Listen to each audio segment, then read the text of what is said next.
अब आगे अध्याय 163 आधिकारिक तौर पर नियुक्त नहीं किया गया। पलक झपकते ही वर्ष का अंत आ गया और 12वें चंद्र मास की 20 तारीख तक नए वर्ष का माहौल बनने लगा। इन वर्षों में लोग मितव्ययता से जीवन व्यतीत कर रहे थे और जितना अधिक मितव्ययता से उतना ही अधिक वे वसंत महोत्सव को महत्व देते थे। एक वर्ष तक कड़ी मेहनत करने के बाद पारिवारिक परिस्थितियों की परवाह किए बिना सभी ने इन कुछ दिनों के दौरान अच्छा खाना पीना और कपड़े सुनिश्चित करने का प्रयास किया। एक खुशहाल और समृद्ध वसंत उत्सव का अर्थ था आने वाला वर्ष अच्छे दिनों वाला। ये कहना अतिशयोक्ति नहीं होगी कि उस समय कई परिवारों के लिए नए साल के लिए पैसे बचाना एक परंपरा थी। कुछ लोग तो पैसे बचाने में असमर्थ होने पर कई पाउंड मांस खरीदने के लिए उधार भी लेते थे। यहाँ तक कि राज्य के स्वामित्व वाले उद्यमों और संस्थानों में भी बाद की पीढ़ियों की तुलना में नए साल की छुट्टियां लंबी होती थीं। 12वें चंद्र माह के 15वें दिन के बाद लिनचुक्सिया के पके हुए भोजन का व्यवसाय बढ़ने लगा और कई ग्राहक किन के पके हुए भोजन का स्वाद लेने के लिए अधिक खर्च करने को तैयार थे। बेशक अधिक लोग खाद्य फैक्ट्री के स्टोरों में सस्ते विकल्प तलाशते हैं, लेकिन आप इस बात से इनकार नहीं कर सकते कि साल के अंत में पका हुआ भोजन खरीदने वाले लोगों की संख्या बहुत अधिक होती है। उत्तरी सर्दियों में बाहर एक विशाल फ्रीज होता था और लगभग हर घर में पहले से तैयारी होती थी ताकि किसी भी समय आने वाले मित्रों और रिश्तेदारों को भोजन परोसा जा सके। इस बार लिनचुक्सिया ने बंद शॉप या छोटे आंगन के मामलों का प्रबंधन नहीं किया और उन्हें किन्हान और सू वेनसोंग पर छोड़ दिया, जबकि उसने इकाइयों के छुट्टी पर जाने से पहले के समय का लाभ उठाते हुए अपना दौरा किया।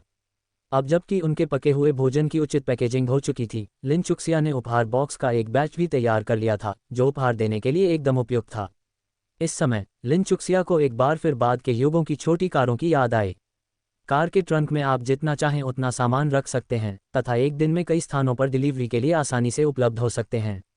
अब वह दुख की बात है कि केवल साइकिल चलाकर ही एक समय में एक ही ऑर्डर पूरा कर पाती थी। सौभाग्य से वर्ष के इस समय में परिसर और आवासीय यार्ड एक दूसरे के करीब थे और संपूर्ण एनसिटी काउंटी का व्यास केवल कुछ किलोमीटर था। जब लिनचुक्सिया जू चांगपिंग के घर से निकला तो पहले से ही अंधेरा हो रहा था। पहले गिरी बर्फ सड़क के बीचों बीच आंशिक रूप से पिघल चुकी थी, लेकिन कुछ स्थानों पर अभी भी बर्फ जमी हुई थी।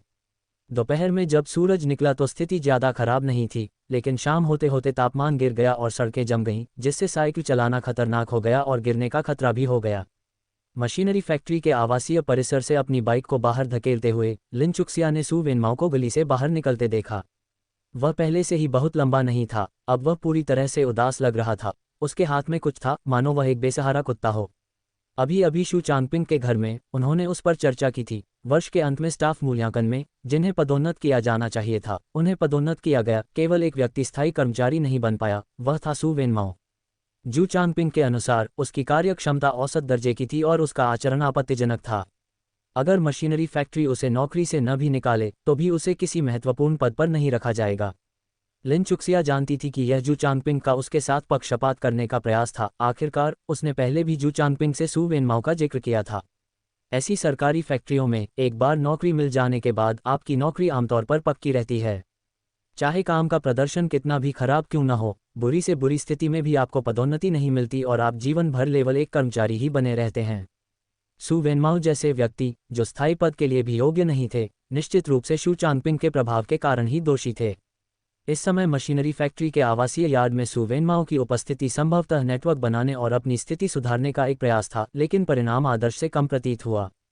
लिनचुक्सिया को मन ही मन खुशी महसूस हुई और वह ट्रेन स्टेशन के पास बंद शॉप में वापस आ गया। ठीक समय पर उसने सू वेनसोंग को भी बाहर से लौटते देखा और उसने ये खबर उसे दी। सू वेनसोंग ने ठंडे स्वर में उपहास किया और क्रूरतापूर्वक योग्य शब्द उगल दिया। सू वेनमाओ का पतन वास्तव में उसके लिए एक मधुर प्रतिशोध था। श्रीमान लिन, आपको अंदाजा भी नहीं है कि उन्होंने मेरे साथ क्या किया, कैसे उन्होंने मुझ पर यह स्वीकार करने के लिए दबाव डाला कि सू वेनमाओ को अपनी नौकरी सौंपना मेरी अपनी मर्जी थी।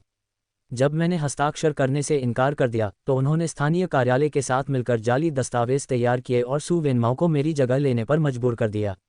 उस समय मैं न तो विरोध कर सकता था और न ही कोई मुआवजा मांग सकता था।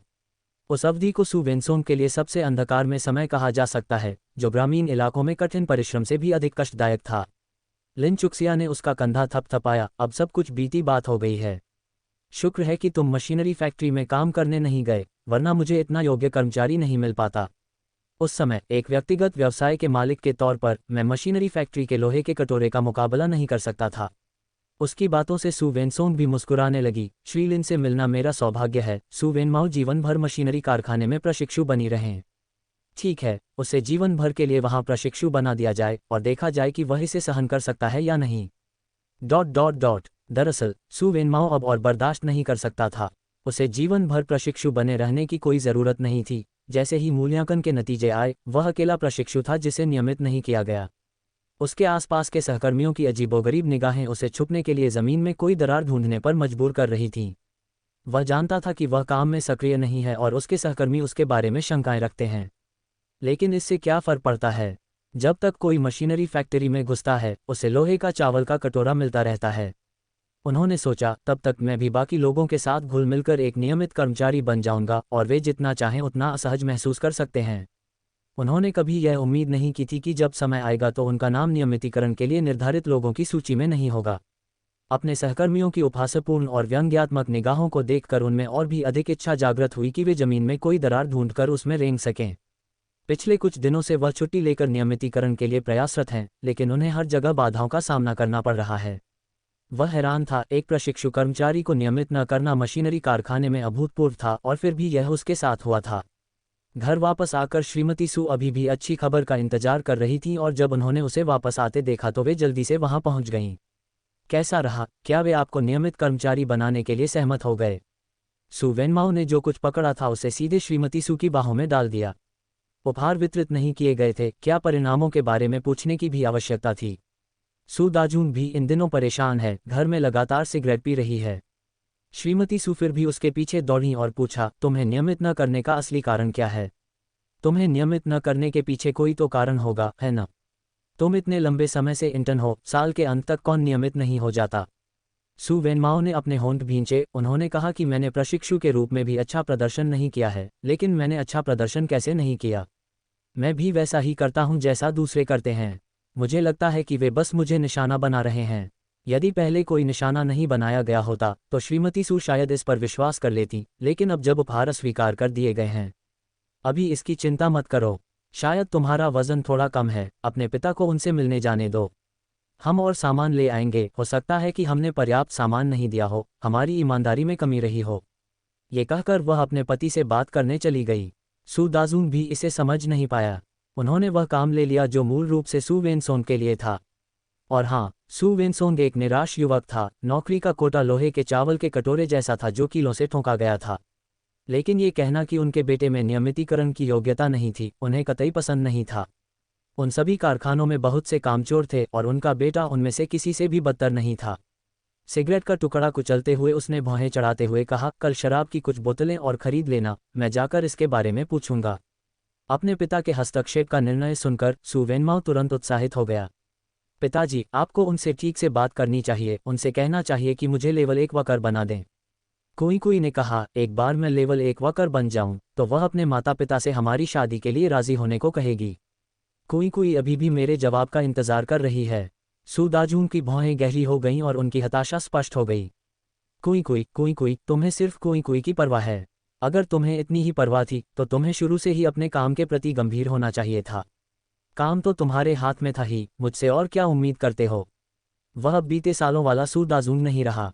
क्रांतिकारी समिति के ज़माने में वह जितना ताकतवर था, आज भी उतना ही हताश और निराश है। उसके अधिकांश अच्छे संपर्क वाले मित्रों का अतीत जानने के बाद उनका घर बसा दिया गया था और अपनी जान जोखिम में डालकर ही वह अपनी वर्तमान नौकरी बचा पाने में सफल हो सका। कार्यस्थल पर उनकी कही एक भी बात पर ध्यान नहीं दिया जाता तथा अन्य लोग उनकी आंखों में देखने की भी जहमत नहीं उठाते। अब वह लगभग 50 वर्ष के हो चुके हैं और वास्तव में भीख नहीं मांगना चाहते और यह नहीं देखना चाहते कि जब वह निराश हो तो दूसरे उन्हें लात मारें। अध्याय 164। एक आदमी अपनी मृत्यु तक युवा बना रहता है। सु वेनमाओ दिन भर चिल्लाने से इतना निराश हो गया कि उसने भड़कने का फैसला कर लिया। मैं अपना काम ठीक से कैसे नहीं कर रहा हूँ? साफ है कि वे मुझे निशाना बना रहे हैं। अगर तुम्हें पसंद नहीं है तो बहुत बुरा हुआ, मैं नौकरी छोड़ दूंगा। दादाजी भी उस घटिया टीम की परवाह नहीं करेंगे। दिन भर तिरस्कृत होते हुए पोते जैसा व्यवहार करते रहना, जिसे अच्छा लगे मेरी जगह ले ले। काम पर नहीं जाओगे? अगर काम पर नहीं जाओगे तो क्या करोगे? क्या तुम्हें लगता है कि तुम्हारे पिता अभी भी 2 मुफ्तखोरों का पेट पाल सकते हैं? सु दाजून ने अपने बेटे की तरफ देखा, जो सु वेनसोंग की ही उम्र का है और अभी भी एक गुस्सैल बच्चे जैसा व्यवहार कर रहा है। सु वेनसोंग की मौजूदा स्थिति के बारे में सोचकर सु दाजून और भी निराश हो गया। सु वेनमाओ ने विनती की, पिताजी कुछ सोचिए।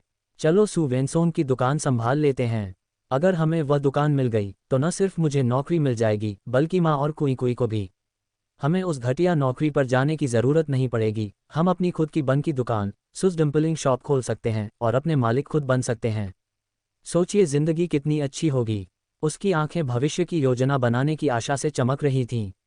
तभी दरवाजे के बाहर से किसी ने आवाज़ दी, क्या भाभी घर पर हैं? आगंतुक को देखकर सू वेनमाओ की आंखें और भी चमक उठीं। ये कुई कुई की दूसरी मौसी हैं। माँ, ज़रूर कुई कुई ही आई होंगी जो अपनी मौसी से हमारी शादी तय करने के लिए आने को कह रही होंगी। माँ, क्या मैं ठीक लग रही हूँ? क्या मुझे अपने कपड़े बदल लेने चाहिए? वह आगंतुक सू वेनमाओ और कुई कुई के लिए रिश्ता तय करने वाला व्यक्ति था, साथ ही वह कुई कुई की दूर की दूसरी चाची भी थी। श्रीमती सू उत्साहित होकर उनका स्वागत करने के लिए उठी। दूसरी चाची, आप इस समय यहाँ क्यों आई हैं? आइए, अंदर आइए। मैं अंदर नहीं आना चाहता। कुई कुई की दूसरी चाची प्रवेश द्वार पर स्थिर खड़ी रही। उन्होंने श्रीमती सू की ओर देखा, फिर उनके पीछे मूर्ख की तरह मुस्कुराती हुई सू वेनमाओ की ओर देखा और तुरंत अपनी नज़रें दूसरी ओर कर लीं। मैं तुमसे कहने आया था कि चलो पिछली बात भूल जाते हैं। चूंकि दोनों ही परिवार ईमानदार नहीं हैं, इसलिए एक दूसरे का समय बर्बाद न करें। ये कहकर कुई कुई की दूसरी चाची जाने के लिए मुड़ीं। श्रीमती सू चिंतित हो गईं और जल्दी से उसे रोकने की कोशिश की। दूसरी चाची, आपका क्या मतलब है? क्या बच्चे पहले एक दूसरे के साथ खुश नहीं थे? कुई कुई की दूसरी चाची ने मजाक उड़ाया। खुश? कौन खुश था? बकवास मत करो। कुई कुई तुम्हारी सू वेन से मेरे घर पर संयोग से मिला था, कुछ भी तय नहीं था। अब कुई कुई ईंट की फैक्ट्री वाली जियाओ लियू से मिल रहा है और उसके परिवार ने उसके लिए नौकरी भी ढूंढ दी है। वे दोनों ईंट की फैक्ट्री में साथ काम करेंगे। परिवार की ओर उपहासपूर्ण दृष्टि से देखते हुए कुई कुई की दूसरी चाची अपने मोटे कूल्हों को हिलाते हुए चली गईं। वह किसी और के पास क्यों जा रही है? वह तो बस एक और आकर्षक, घटिया औरत है। श्रीमती सू ने मन ही मन गालियां दी, फिर मुड़कर देखा कि सू वेनमाओ दरवाजे की चौखट से नीचे खिसक रहा है, पूरी तरह से स्तब्ध, आंगन के द्वार को ऐसे देख रहा है मानो उसने अपना दिमाग खो दिया हो। वेनमाओ, वेनमाओ, तुम्हें क्या हुआ है? माँ को मत डराओ। 23 तारीख को कैंडी नागफनी का व्यंजन, 24 तारीख को घर की सफाई, 25 तारीख को टोफू पीसने, 26 तारीख को मांस का टुकड़ा खरीदने, 27 तारीख को मुर्गा काटने और 28 तारीख को आटा गूंथने का काम होता है। 12वें चंद्र माह की 27 तारीख को श्रीमती किन ने उन 2 मुर्गों को मारने का फैसला किया जिनके लिए छोटा जुआंगजून पूरे साल से तरस रहा था। इससे पहले लिन चुक्सिया ने दुकान से सीधे कुछ मुर्गियां खरीद कर घर लाने का इरादा किया था, लेकिन श्रीमती किन ने ये कहते हुए मना कर दिया कि नए साल के माहौल के लिए व्यक्तिगत रूप से मुर्गियों को मारना आवश्यक था। भविष्य का अनुभव करने के बाद लिन चुक्सिया को इस युग के वसंत महोत्सव की लालसा थी। श्रीमती किन की कही बात को ध्यान में रखते हुए लिन चुक्सिया ने मुर्गियां लाने पर जोर नहीं दिया और न केवल वह मुर्गियां नहीं लाई, बल्कि वह उस दिन काम पर भी नहीं गई, बल्कि घर पर ही उत्सव में शामिल होने का विकल्प चुना। श्रीमती किन ने एक बड़े बर्तन में गर्म पानी उबाला, जबकि लिन चुक्सिया और छोटे जुआंगजूंग ने मिलकर मुर्गियों को पकड़ने का काम किया। मूल रूप से श्रीमती किन द्वारा मुर्गियों को रात भर पिंजरे में बंद रखा जाना था, लेकिन छोटे जुआंगजूंग को मुर्गियों को मारने का जुनून सवार था और उसने गलती से उन्हें सुबह सबसे पहले भागने दिया। दिन के उजाले में मुर्गियां पकड़ना कोई आसान काम नहीं है। जुआंगजूंग, तुम उस तरफ रुक जाओ। अगर मुर्गी उधर जाए तो उसे अपनी छोटी चाची की तरफ ले आओ। निर्देश देते हुए वह चुपचाप बड़े मुर्गे के पास पहुंची। कुड़कुड़ कुड़कुड़, बड़े मुर्गे ने अपने पंख फड़फड़ाए, उछलने कूदने लगे, जबकि छोटे जुआंगजूंग और लिन चुक्सिया पंखों से भरे मुंह के साथ उसके पीछे भागे। छोटी चाची, आप तो बहुत अनाड़ी हैं, आपके पास तो उसका पंख था, आप उसे कैसे भागने दे सकती हैं? छोटी चाची का ऐसा कोई इरादा नहीं था, वह मुझे चोंच मारने की कोशिश कर रही थी, मैं डर गई। छोटी चाची, डरो मत, मैं तुम्हारी रक्षा करूंगा। तुम वहां रुक जाओ और मैं उसे पकड़ लूंगा। श्रीमती किन, श्री किन और किन्यांग तीनों ने बच्चों और बूढ़ों को आंगन में मुर्गियों का पीछा करते हुए देखा और तब तक हंसते रहे जब तक कि उनकी आंखों में आंसू नहीं आ गए। उसने चुपके से अपने बगल में खड़े अपने छोटे बेटे की ओर देखा। उसकी आंखें मुस्कुरा रही थीं और ऐसा लग रहा था जैसे वह अपनी पत्नी पर ही टिकी हुई थी। शुरुआत में तो उन्हें लगा कि यह बहू उनके बेटे के साथ अच्छी तरह से बैठती है, लेकिन उन्होंने यह उम्मीद नहीं की थी कि उनके बीच का रिश्ता इतना अच्छा होगा। इससे उसे राहत मिली। बहू के कुशल हाथों ने पूरे परिवार के लिए अच्छे दिन ला दिए थे। अगर उसका बेटा उसके साथ अपना ठंडा व्यवहार बनाए रखता तो उसे बहुत ग्लानि होती। यांग यांग, देखना बंद करो और अपनी पत्नी की मदद करो। किन्यांग अभी भी थोड़ी देर और देखना चाहता था। अपनी पत्नी का ये रूप देखना दुर्लभ था। अपनी मां की नापसंदगी भरी निगाहों से देखते हुए उसके पास मुर्गियां पकड़ने की होड़ में शामिल होने के अलावा कोई विकल्प नहीं बचा। किन्यांग, कुछ भी करने की जरूरत नहीं है, बस वहां रुक जाओ, मैं इस बार निश्चित रूप से इसे पकड़ लूंगा। लिन चुक्सिया ने अपने लक्ष्य पर ध्यान केंद्रित किया और पूरी ताकत से उस पर झपटा। जैसे ही वह सफल होने वाली थी, मुर्गे ने अपने पंख फड़फड़ाए और उड़ गया। आहा, अब आप उड़ रहे हैं, ये सम्मानजनक नहीं है। लिन चुक्सिया अपनी गति को रोक नहीं सकी और जमीन से टकराने ही वाली थी कि तभी एक हाथ ने उसकी कमर को लपेट लिया और उसे गिरने से बचा लिया। हंसी से भरी एक आवाज़ उसके कान में फुसफुसाई, बहुत मज़ा आ गया। ठीक है, आराम करो, मैं इसे संभाल लूंगा। लिन चुक्सिया अभी भी जारी रखना चाहती थी, लेकिन लिटिल जुआंगजून को अपना मुंह ढकते और हंसते हुए देखकर उसे एहसास हुआ कि वह अभी भी किन यांग की बाहों में है। उनके बगल में श्रीमान और श्रीमती किन खड़े थे, जिससे उन्हें अचानक शर्मिंदगी महसूस हुई। तो फिर यह सब आप पर है, उसने कहा जैसे ही वह किन यांग के आलिंगन से बाहर आए और अपने कपड़े ठीक किए। किन यांग ने उसे ओके का संकेत दिया और लिटिल जुआंगजून को इशारा किया, आओ अपने छोटे चाचा को ब्लॉक करने में मदद करो। छोटा जुआंगजून तुरंत रोमांचित हो गया और मुर्गियों को चराने के लिए दौड़ पड़ा। मुर्गा किन यांग की ओर दौड़ा, जिसने अचानक हमला किया और चतुराई से मुर्गे की गर्दन पकड़ ली। चाहे मुर्गा कितना भी संघर्ष करे, वह उसकी पकड़ से बच नहीं सकता था। छोटे चाचा बहुत अद्भुत हैं, छोटे जुआंगजून ने उत्साह से ताली बजाए और चिल्लाया, जबकि किन यांग ने लिन चुक्सिया की ओर देखा, मुस्कुराते हुए और अपनी भौहें उठाते हुए। लिन चुक्सिया समझ गई कि उसका क्या मतलब था। सच में आदमी कभी बड़ा नहीं होता।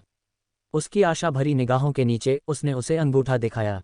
मुर्गे को मारना भी किन यांग का ही काम था। आध्यात्मिक झरने के पानी से 10 दिनों से अधिक समय तक स्वस्थ रहने और पोषण पाने के बाद उसका घायल हाथ फिर से पूरी तरह कार्यात्मक हो गया था और उसकी मांसपेशियां मजबूत हो गई थीं। उसकी हरकतें हमेशा तेज होती थीं। चाकू ऊपर उठता और नीचे गिरता, जिससे छोटा जुआंगजून हैरानी से हाँफ उठता। तोड़ने और अंतड़ियां निकालने का काम श्रीमान और श्रीमती किन द्वारा किया गया। लिन चुक्सिया मदद करना चाहता था, लेकिन इसमें शामिल होने का कोई रास्ता नहीं खोज सका। जब आंगन में हलचल मची हुई थी, किन यांग की तीसरी चाची एक साफ सफ़ेद कपड़े से ढकी हुई छलनी लेकर आईं। जैसे ही वह आंगन में दाखिल हुई और वहां सबको देखा, खासकर लिन चुक्सिया और किन यांग को, उसने मुस्कुराते हुए अभिवादन किया, सब घर आ गए हैं। दूसरी भाभी, मैंने कुछ चावल के केक बनाए हैं। मैं आपके लिए भी कुछ लाई हूँ, शुद्ध चिपचिपा चावल का आटा, और मैंने उसमें ढेर सारे बेर भी डाले हैं। अध्याय 165 खुश। श्रीमती किन ने जल्दी से किन यांग की ओर इशारा किया, जाओ और अपनी चाची का अभिवादन करो। लिन चुक्सिया तीसरी चाची से डस्टपेन लेने के लिए आगे बढ़ी। धन्यवाद तीसरी चाची। अरे, हम सब एक ही परिवार हैं, शुक्रिया अदा करने की कोई ज़रूरत नहीं है। अगर यांग की पत्नी न होती तो हम इस साल इन चावल के केक का मज़ा नहीं ले पाते। छोटी वू ने मुझे पिछले सर्दियों में नए साल की तैयारी के लिए 100 युआन दिए थे। कौन सा घर नए साल की खरीदारी के लिए 100 युआन दे सकता है? ये सब इसलिए है क्योंकि वह जोड़ा यांग की पत्नी के घर काम करता है और अब उनके पास ज़्यादा पैसा है, जिसका फ़ायदा तुम्हारे चाचा और मुझे भी है। तीसरी चाची किन वास्तव में खुश थीं और वास्तव में प्रशंसा कर रही थीं। कई बच्चों वाले अन्य परिवारों के विपरीत उनके पास केवल एक बेटा शियाओवू है, जिस पर वह बुढ़ापे में देखभाल के लिए निर्भर रहती हैं। वह हमेशा इस बात से चिंतित रहती थी कि जब वे और उनके पति बड़े हो जाएंगे तो वे अपने बेटे के लिए बोझ बन जाएंगे। अब सब कुछ ठीक था, उसका बेटा और बहू काम कर रहे थे, वह और उसका पति अभी भी मजबूत थे और खेती कर सकते थे और सुअ पाल सकते थे। जब हाथ में पैसा है तो चिंता की क्या बात है। तीसरी चाची ने लिन चुक्सिया को प्यार से देखा, तुम लोग पहले ये चावल के केक खाओ, अगर तुम्हें पसंद आए तो तीसरी चाची को बताना और मैं तुम्हारे लिए कुछ और बना दूंगी। तुम्हारी माँ जानती है कि मैं सबसे अच्छे चावल के केक बनाती हूँ। तुम्हारी माँ की तरह नहीं, वह कभी भी केक को पूरी तरह से पका नहीं पाती। श्रीमती किन, जिन्हें मजाकिया ढंग से चिढ़ाया गया था, हंसने और डांटने से खुद को रोक नहीं सकी। अपनी तरफ देखो, अपनी प्रशंसा करना ही काफ़ी है, दूसरों को छोटा क्यों आंकते हो? क्या मैं गलत हूँ? क्या हर बार जब तुम चावल के केक बनाती हो तो मुझे फ़ोन नहीं करना पड़ता? जब से किन्हान की पत्नी आई है, तुम्हें अब मेरी निगरानी की ज़रूरत नहीं है। इस साल बच्चे व्यस्त हैं, तुम्हें केक बनाना बंद कर देना चाहिए और मुझे सिर्फ ये बताना चाहिए कि तुम्हें कितने केक चाहिए। श्रीमती किन ने मजाक में पूछा, क्या आप चिपचिपे चावल के केक की आपूर्ति कर सकते हैं? इसे अपने ऊपर बोझ न बनने दें और नए साल को खराब न होने दें। तीसरी चाची ने उदारतापूर्वक हाथ हिलाते हुए कहा, नहीं नहीं, क्या तुम मुझे कम नहीं आंक रहे हो? हाल ही में यांग की पत्नी अपने परिवार के लिए भरपूर पका हुआ खाना मुहैया करा रही है, 1-2 बर्तन चावल के केक की क्या चिंता? उसे तो लगता है कि ये भी काफ़ी नहीं है। लिन चुक्सिया ने सफ़ेद कपड़ा उठाया और उस पर नज़र डाली। चिपचिपे चावल के केक को स्ट्रिप्स में काटा गया था, चिपचिपे चावल के आटे से भाप में पकाया गया था और वे स्वादिष्ट रूप से सफ़ेद और चमकदार दिख रहे थे। लेकिन उसने फिर भी तीसरी चाची से पूछा, क्या आपने ज्वार के आटे के केक बनाए हैं? मुझे उनमें से कुछ चाहिए। आजकल लोगों का जीवन कठिन है, खासकर उत्तर भारत में। तीसरी चाची के लिए चिपचिपे चावल के केक बनाना एक विलासिता की बात है, क्योंकि स्थानीय नए साल के केक आमतौर पर ज्वार और बाजरे से बनाए जाते हैं।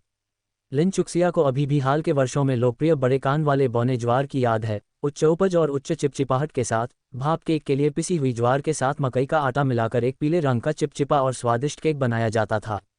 बाद में जब समय बेहतर हुआ तो लोग सिर्फ बाजरे और चिपचिपे चावल के आटे से ही केक बनाने लगे और ज्वार उगाना भी बंद कर दिया। उसे सचमुच उस स्वाद की बहुत याद आती थी। तीसरी चाची ने अपनी जांघ पर थपकी दी, तुमने बताया था मेरे पास अभी भी ज्वार के आटे की टिकियां भरी हैं। अगर तुम्हें चाहिए तो बाद में मेरे साथ आना, वे ताज़ी भाप में पकाई गई हैं। लिन चुक्सिया ने तुरंत सहमति व्यक्त की, ठीक है, मैं आपके लिए ये डस्टबिन साफ करने के बाद उन्हें लेने के लिए आपके साथ आऊँगा। उसने किन्यान की ओर देखा, प्रसन्नतापूर्वक डस्टबिन साफ करने चली गई और फिर अपनी टोकरी लेकर तीसरी चाची के साथ चली गई। किन्यान भी उसका पीछा करना चाहता था, लेकिन उसे शर्म आ रही थी। गांव में जोड़े एक साथ घूमते थे और वह नहीं चाहता था कि लोग उसका मजाक उड़ाएं। वह केवल अनिच्छा से अपनी पत्नी को जाते हुए देख सकता था। श्रीमती किन ने अपने सबसे छोटे बेटे को एक रहस्यमय मुस्कान के साथ देखा, जाओ और पानी का बेसिन बदलो। फिर किन्यांग ने अपनी नज़रें हटा लीं। तीसरी चाची का घर किन्यांग के घर से ज़्यादा दूर नहीं था। मूल रूप से किन्यांग के दादा ने किन्यांग के पिता और उनके 2 भाइयों के लिए पास में ही घरों की व्यवस्था की थी। तीसरे चाचा, तीसरी चाची और जियोवू का जोड़ा एक ही आंगन में रहते थे। आंगन बहुत साफ सुथरा था और खिड़कियों के शीशे तब तक पोंछे जाते थे जब तक वे चमक न उठें। दादी हमेशा कहती थीं कि तीसरी चाची बहुत साफ सुथरी इंसान हैं। तीसरी चाची ने खुद को तब घायल कर लिया जब वह शियाओवू के साथ गर्भवती थी और इस बेटे के कठिन जन्म के बाद वह फिर कभी गर्भवती नहीं हुई। यद्यपि उस समय ये कहा जाता था कि अधिक लोगों का मतलब अधिक शक्ति है, लेकिन जब वास्तव में बहुत सारे लोग थे तो चाहे शक्ति बहुत अधिक हो या अलग न रखी गई हो, अव्यवस्था वास्तविक थी। सभी चीजें रसोई में थीं। तीसरी चाची ने लिन चुक्सिया को ज्वार के आटे के चावल के केक के कई स्लाइस दिए और उसे बातचीत करने के लिए घर में खींचना चाहती थीं। लिन चुक्सिया ने ज़्यादा देर तक रुकने की योजना नहीं बनाई थी, क्योंकि दादी को साफ सफाई के बाद चिकन पकाने के लिए उसकी ज़रूरत थी। तीसरी चाची जानती थी कि उनकी भाभी का खाना बनाना अच्छा नहीं है, इसलिए उन्होंने उसे अपने साथ रखने पर जोर नहीं दिया और उसे मुख्य द्वार तक छोड़ दिया। और तभी उनकी मुलाकात किनवेन की पत्नी मासुयुन से हुई। मासुयुन ने लिन चुक्सिया के हाथ में पकड़ी टोकरी पर नजर डाली और अभी भी हल्की सुगंध महसूस कर सकती थी। मुस्कुराते हुए चिढ़ाते हुए बोली, चौथी भाभी, आपको तीसरी चाची के यहाँ से क्या उपहार मिले? क्या तीसरी चाची के पास मेरे लिए कुछ है? तीसरी चाची मुस्कुराकर बोली, हाँ, मैंने अभी अभी चावल की टिक्कियाँ पकाई हैं, चाहो तो घर से ले जाओ। चावल के केक? नहीं धन्यवाद, मुझे वे पसंद नहीं हैं, मासुयुन ने जवाब दिया। जब तीसरी चाची अन्य स्वादिष्ट व्यंजन बनाती हैं तब मुझसे बात करें, लेकिन तब भी मैं समय पर आने का वादा नहीं कर सकती। तीसरी चाची ने इशारा न समझने का नाटक किया और फिर भी प्रसन्नतापूर्वक उत्तर दिया, कोई बात नहीं, बस रोज मेरे घर आया करो, देखो जो भी खाना चाहो बेझिझक ले लो। तीसरी चाची सचमुच बहुत उदार हैं, इस घर में 2 लोगों के काम करने से बहुत फर्क पड़ता है। तीसरी चाची भी खुलकर हंस पड़ी और उन्होंने कुछ और छोटी मोटी बातें की। लिन चुक्सिया और मासुयुन करीब नहीं थे और वे एक दूसरे को गहराई से जानना नहीं चाहते थे, इसलिए कुछ विनम्र बातचीत के बाद लिन चुक्सिया ने अपनी टोकरी ली और घर की ओर चल पड़ी। घर पहुंचने पर ही उसे पता चला कि उसकी अनुपस्थिति में सबसे बड़े देवर की पत्नी कियान चुनकाओ ने लाल सेम बंस की एक टोकरी भेजी थी। उसके घर पर बने बंस पतले छिलके वाले थे और उनमें भरपूर भराई थी और हर कौर मीठा था। 2 बड़े मुर्गों को पहले ही साफ कर दिया गया था और लिन चुक्सिया ने मशरूम के साथ चिकन स्टू बनाना शुरू कर दिया। किन्यांग ने आग जलाकर मदद की जबकि वह स्टू पकाने पर ध्यान दे रही थी और जल्द ही मशरूम के साथ सुगंधित चिकन स्टू पक गया, जिसकी खुशबू से आंगन भर गया। किसी कारण से पड़ोसी के घर के आंगन में प्रतिदिन मांस की गंध से भरपूर व्यंजन बनाए जाने के बावजूद वे उसे सूंघते थे, फिर भी वह घर के मांस जितना सुगंधित नहीं होता था। 12वें चंद्र महीने की 27 तारीख को बड़ा बाजार का दिन होता है। मांस स्टू शुरू करने के बाद श्रीमती किन ने बर्तन देखा और किन्यांग से लिन चुक्सिया और लिटिल जुआंगजून को पटाखे खरीदने के लिए ले जाने का आग्रह किया। नया साल आते ही वहां की प्रोडक्शन कंपनी ने पटाखे बेचना शुरू कर दिया था, लेकिन नए साल का असली मजा लेने के लिए उन्हें बड़े बाजार के पटाखा सेक्शन में जाना पड़ा।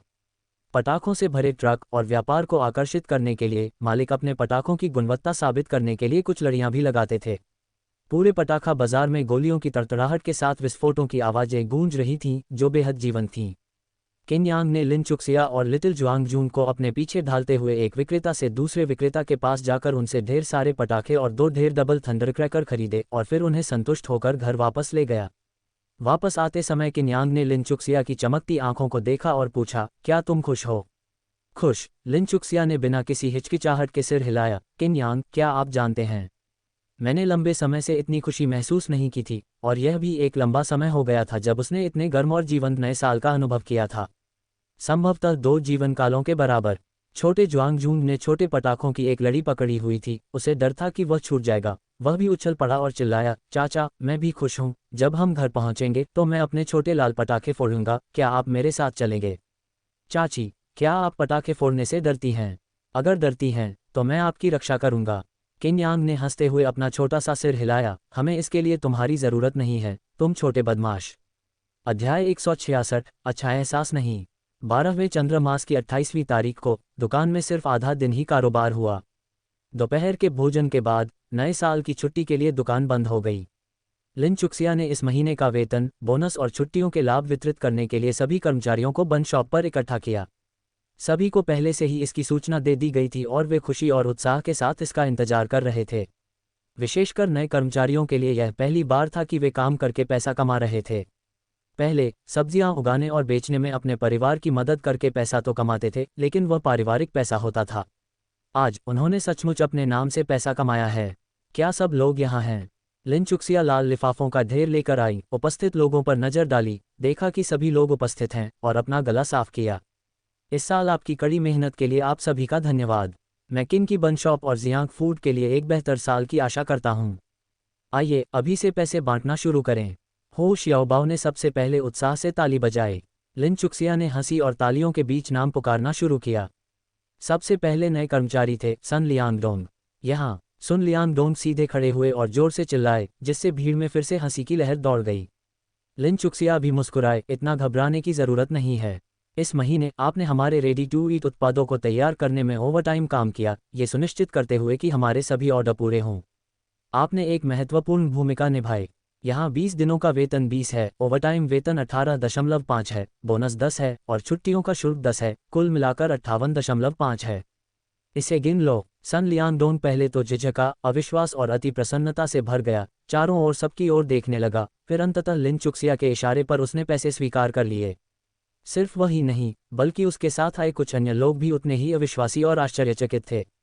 उन्होंने 1 महीने की इंटर्नशिप अवधि पर सहमति व्यक्त की थी, जिसमें $30 का वेतन मिलेगा, तथा आधिकारिक नौकरी मिलने पर यह $40 हो जाएगा, जिसमें अच्छे प्रदर्शन के लिए बोनस भी मिलेगा।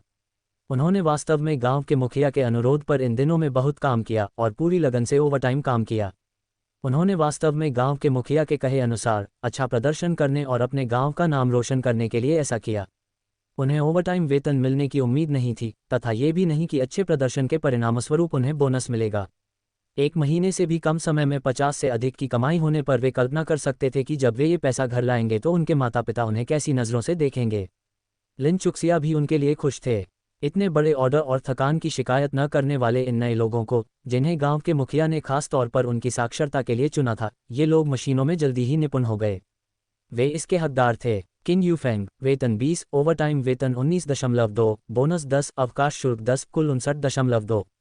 किन वेइडोंग, वेतन 20, ओवरटाइम वेतन 17.8, बोनस 10, अवकाश शुल्क 10, कुल 57.8। नए कर्मचारियों के बाद बारी थी बंद दुकान के कर्मचारियों की। कई जुन, ग्रैनी सन, जो होंगमेई, झांग गुइलान, किन लिहुआ, चेन चुनहुआ, ये सभी एक ही काम करते थे। 40 का वेतन, 10 का बोनस और छुट्टी के शुल्क के रूप में 10 और कमाते थे। प्रत्येक को कुल 60 मिलते थे, जो एक नियमित फैक्ट्री कर्मचारी के 2 महीने के वेतन के बराबर था। किन लिहुआ ने खुशी से अपना वेतन प्राप्त किया। धन्यवाद आंटी फोर्ड। फिर जो होंगमेई के पास दौड़ी और वह अपने पैसे गिनते हुए हंसने लगी। जो होंगमेई ने उसे चिढ़ाते हुए कहा कि वह थोड़ी पैसे की लालची है, और किन लिहुआ ने फुसफुसाते हुए कहा, मेरी माँ ने कहा था कि मैं अपनी कमाई दहेज के लिए बचा कर रखूं, मैंने अब तक 100 से अधिक बचा लिए हैं।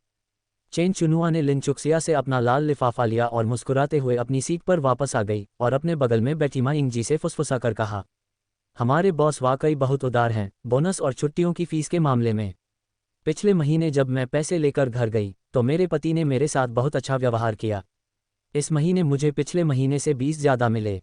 देखते हैं अब उनकी मुझ पर भड़कने की हिम्मत है या नहीं। मायंगजी ने सहमति में सिर हिलाया, चाहे जब भी हो, हमें अपने लिए खड़ा होना ही होगा, है ना? आर्थिक आधार ही अधिरचना का निर्धारण करता है। ये सच है, लेकिन तुम्हारा लाओ पांग तो बिल्कुल नहीं करेगा। तुम दोनों एक ही तरह का काम करते हो और मैं देख रहा हूं कि तुम्हें ओवरटाइम का भी पैसा मिलता है। इस महीने तुम्हें मुझसे कम 20 ज़्यादा पैसे मिलेंगे। मा यंगज़ी मुस्कुराए और कोई जवाब नहीं दिया। जल्द ही मा यंगज़ी, पैंग योंगली और हो शियाओबाओ की बारी थी। भाई पैंग, यह आपका है, वेतन 40, ओवरटाइम वेतन 23, बोनस 30, छुट्टी शुल्क 10, इसकी जांच करें। बहन माँ, आपके लिए भी यही, वेतन 40, ओवरटाइम वेतन 23, बोनस 30, छुट्टी शुल्क 10। हो शियाओबाओ का वेतन और बोनस उनके समान ही था, लेकिन उसे रात्रि पहरेदारी के लिए भी बोनस मिलता था। इस अवधि के दौरान खाने के लिए तैयार भोजन के ऑर्डर बहुत थे और छोटे से प्रांगण में कर्मचारियों ने अथक परिश्रम किया। विशेषकर दंपति मा यिंगजी और पैंग योंगली, वे लगभग वहीं रहते थे। दोनों तब उनकी टीम में शामिल हुए जब उन्होंने रेडी टू ईट उत्पाद बेचना शुरू किया और अब उन्हें अनुभवी माना जाता था। लिन चुक्सिया ने उन दोनों के लिए बड़े लाल लिफाफे तैयार किए थे। हो शियाओबाओ अपना दौरा पूरा करने के बाद शामिल हो गया और कच्चे माल की देखभाल का लगभग सारा काम उसी पर था। वह भोर से पहले सामान पहुंचा देता था और पैक किए गए सामान को पहुंचाने की जिम्मेदारी भी उसी की थी। सर्दियों के ठंडे दिनों में बाहर दौड़ना आसान काम नहीं था, फिर भी हो शियाओबाओ ने कभी कठिनाई या थकान की शिकायत नहीं की।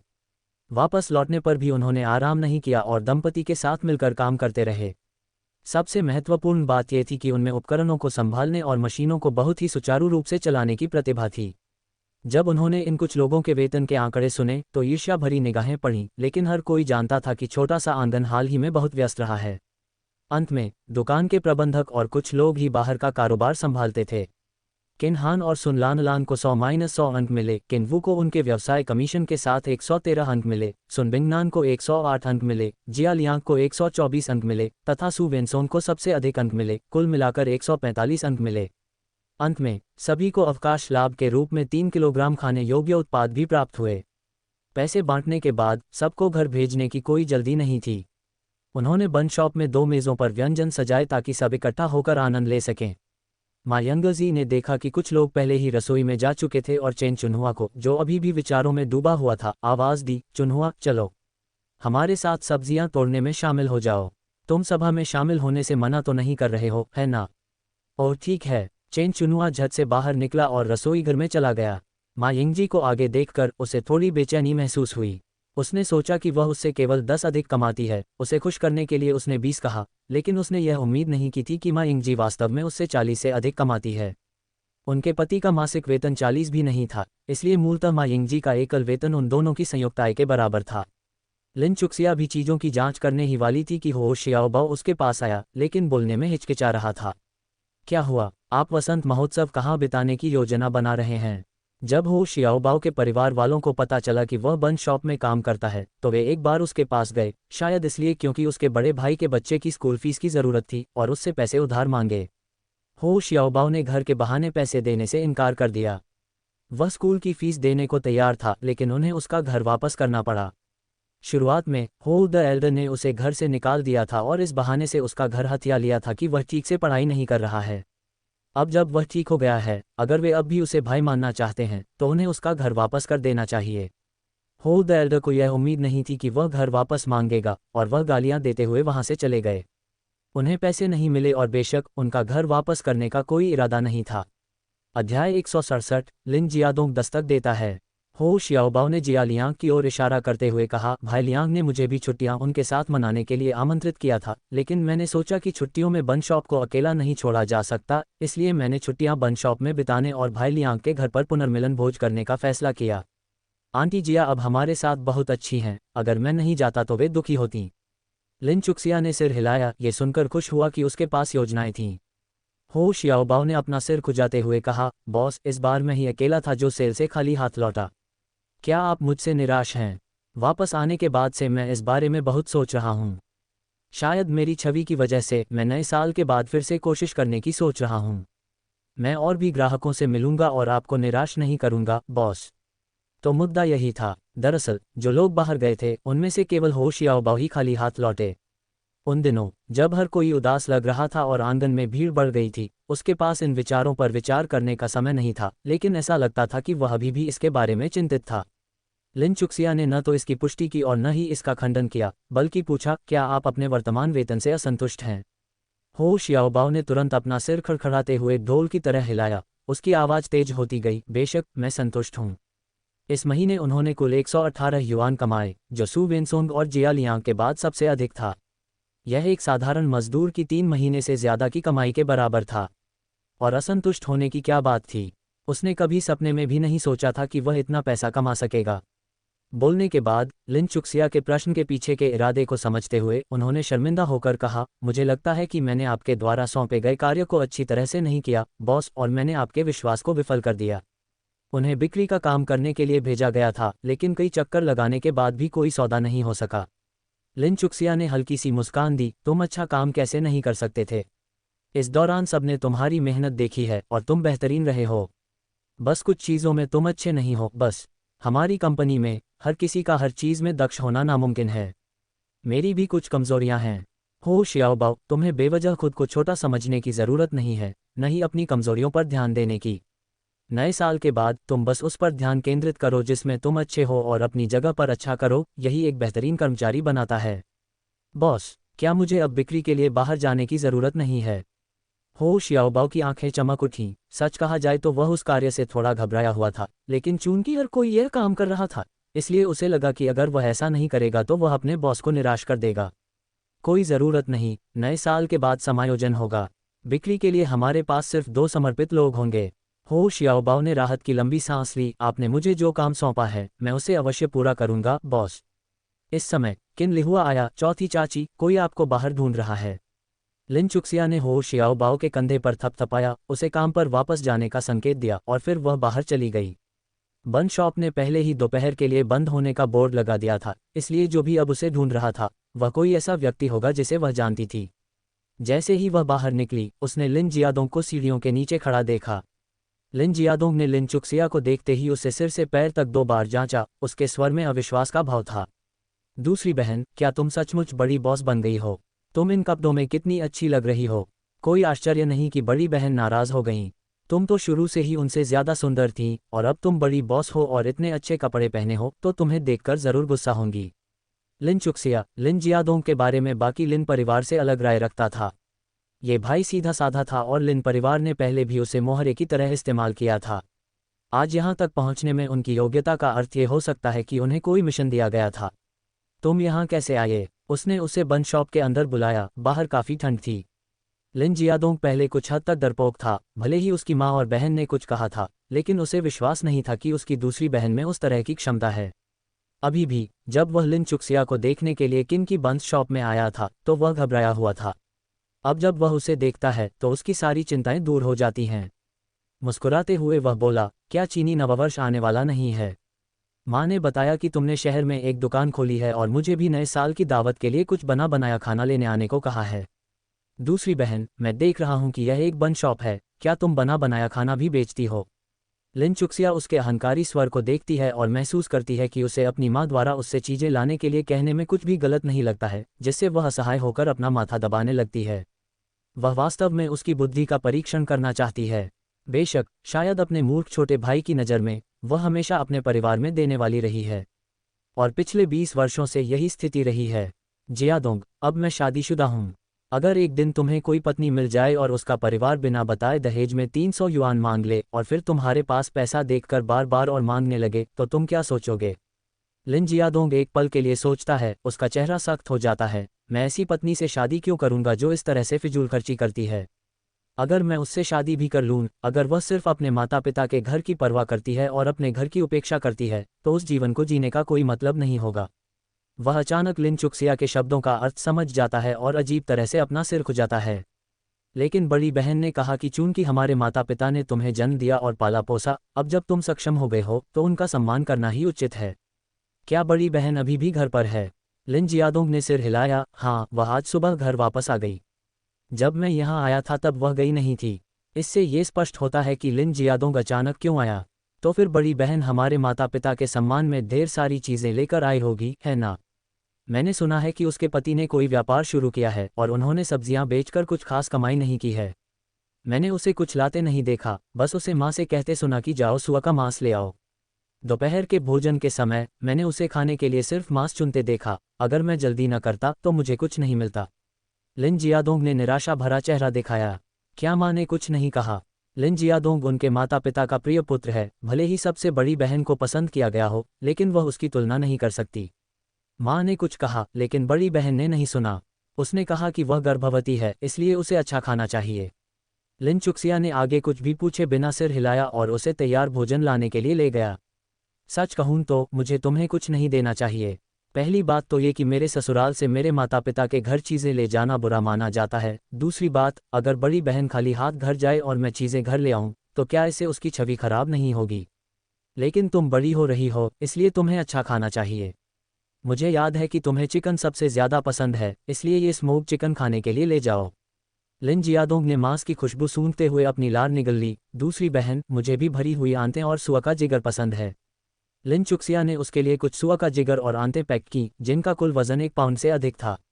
लिन जियादोंग के चेहरे पर मुस्कान आ जाती है। दूसरी बहन मेरे प्रति सबसे दयालु है। बड़ी बहन ने हमेशा मुझे परेशान किया है, केवल आप ही मेरी रक्षा करती हैं। फिर जैसे अचानक उसे कुछ याद आ गया हो, वह सावधानी से इधर उधर देखता है। ये चीज़ें तो तुम मुझे दे रही हो, जीजाजी नाराज तो नहीं होंगे ना? लिन चुक्सिया उसे जवाब नहीं देती, बल्कि पूछती है, क्या तुम्हें भूख लगी है? मैंने आज दुकान जल्दी बंद कर दी है और कुछ मीट बन बचे हैं जो नहीं बिके हैं। क्या मैं तुम्हारे लिए कुछ खाने को लाऊं? तुम वहीं रुको। लिन जियादोंग, जो आधा लड़का और आधा आदमी है, उस उम्र का है जहां उसकी भूख इतनी अधिक है कि वह अपने पिता को घर से बाहर निकाल कर खा सकता है, यहाँ तक कि भोजन के तुरंत बाद भी 2 बंस खा सकता है। यह उल्लेख करने की आवश्यकता नहीं है कि इन दिनों जीवन आसान नहीं है और लिन परिवार में सफ़ेद आटा केवल त्योहारों के दौरान ही उपलब्ध विलासिता है। अब जबकि रात के खाने का समय आ रहा है, मीट बंस का जिक्र करने से ही उसे भूख लग गई। अध्याय 168। उसका चेहरा लाल हो गया। चुक्सिया ने उसे मांस के बंस की एक प्लेट दी और जियादोंग खाने के लिए मेज पर बैठ गया। प्रत्येक मांस के बन में 3 निवाले, उसका मुंह पूरी तरह से भर गया था। धीरे चलो, घुटो मत। चुक्सिया ने उसे एक गिलास पानी पिलाया। जियादोंग को मांस के बन को अपने मुंह में निगलने में कुछ प्रयास करना पड़ा और उसने शर्म से हंसते हुए कहा, दूसरी बहन, ये मांस के बन वास्तव में स्वादिष्ट हैं। चुक्सिया ने कहा, यदि तुम्हें ये पसंद हैं तो और खाओ, यदि पर्याप्त न हो तो मैं और ला दूंगी। जियादोंग फिर मुस्कुराया और मांस बंस खाने के लिए अपना सिर नीचे कर लिया। तभी किन यांग बाहर से अंदर आया। चुक्सिया ने पहले भी उनका स्वागत किया था और उन्हें उस रात भोजन के लिए आमंत्रित किया था। किन यांग इन दिनों उसके साथ विभिन्न दुकानों में जा रहा था और सभी से परिचित था। चुक्सिया को खिड़की के पास बैठा देखकर वह सीधे उसके पास चला गया। जियादोंग ने अभी एक बड़े मांस के बन को खाया ही था कि उसने ऊपर देखा और एक लंबी और सीधी आकृति देखी, जिसे देखकर वह स्तब्ध रह गया। उसने अपने पास रखे पके हुए भोजन के बर्तन पर नजर डाली और अनजाने में ही उठ खड़ा हुआ। अचानक हुई हलचल के कारण कुर्सी से जोरदार आवाज हुई। उसने जल्दी से कुर्सी संभाली और सीधा खड़ा हो गया। भाई, जीजा जी। उसने बन को मुंह में भरकर बुदबुदाया और जल्दी से उसे निगल लिया। फिर बोला, मैंने ये इसलिए लिए क्योंकि मुझे दूसरी बहन से इनकी तलब लग रही थी। किन यांग ने उदासीनता से सिर हिलाया। यदि आपकी दूसरी बहन ने आपको ये दिए हैं तो आप इन्हें रख लें। ये चुक्सिया का परिवार था और भले ही उस घर में पत्नी को महत्व न दिया जाता हो, यदि वह इस रिश्ते को नहीं छोड़ सकती तो वह उसकी इच्छा का सम्मान करेगा। लेकिन अगर मदर लिन जैसा कोई व्यक्ति उसकी पत्नी को धमकाए तो वह निश्चित रूप से विनम्र नहीं होगा। किन यांग को यह भी पता था कि चुक्सिया का अपने भाई के प्रति अलग रवैया था। वे पहले भी मिले थे जब वे उसके माता पिता के घर लौटे थे और यह जियादोंग थोड़ा सरल स्वभाव का लग रहा था। उसे आश्चर्य हुआ कि इतनी बुद्धिमान पत्नी का भाई इतना मूर्ख कैसे हो सकता है।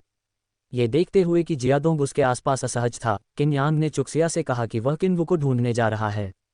किन यांग के जाने के बाद जियादोंग ने धीरे से पूछा, मेरा साला नाराज तो नहीं है? चुक्सिया ने उसे एक और रोटी दी। खा लो, खाना खत्म होने के बाद जल्दी वापस चले जाना। अंधेरा होने पर रास्ता खोजना मुश्किल हो जाएगा। जियादोंग ने आगे कुछ नहीं पूछा और जल्दी से प्लेट में रखे सभी बंस खा लिए और संतुष्ट होकर डकार ली। जाने से पहले वह अभी भी चिंतित लग रहा था और उसने पूछा, दूसरी बहन, मैं सचमुच इन्हें अपने साथ ले जा रहा हूँ, क्या तुम्हें यकीन है कि यह ठीक है? तुम जाओ, सड़क पर सावधान रहना।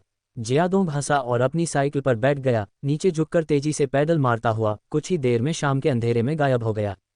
अपने पिछले जीवन में लिन परिवार बहुत मांग कर रहा था, लेकिन जब ली गुआंगयुवान ने उसे धोखा दिया तो केवल उसका सरल दिमाग वाला भाई ही था जो हठपूर्वक उसके लिए खड़ा होना चाहता था, भले ही उस समय तक उसे कोई परवाह नहीं थी। जब तक जियादोंग की आकृति दृष्टि से ओझल नहीं हो गई, तब तक चुक्सिया पीछे मुड़कर बन की दुकान में प्रवेश नहीं कर गया। कमरे के अंदर माहौल बिल्कुल अलग था। सभी ने मिलकर काम किया और रात का खाना लगभग तैयार हो गया। 2 बड़ी मेजों पर खाना रखा गया। वहां पुरुषों और महिलाओं के बीच कोई अंतर नहीं था। सभी लोग सहजता से अपनी सीट पर बैठ गए, लेकिन सभी चुक्सिया की मेज पर बैठना चाहते थे।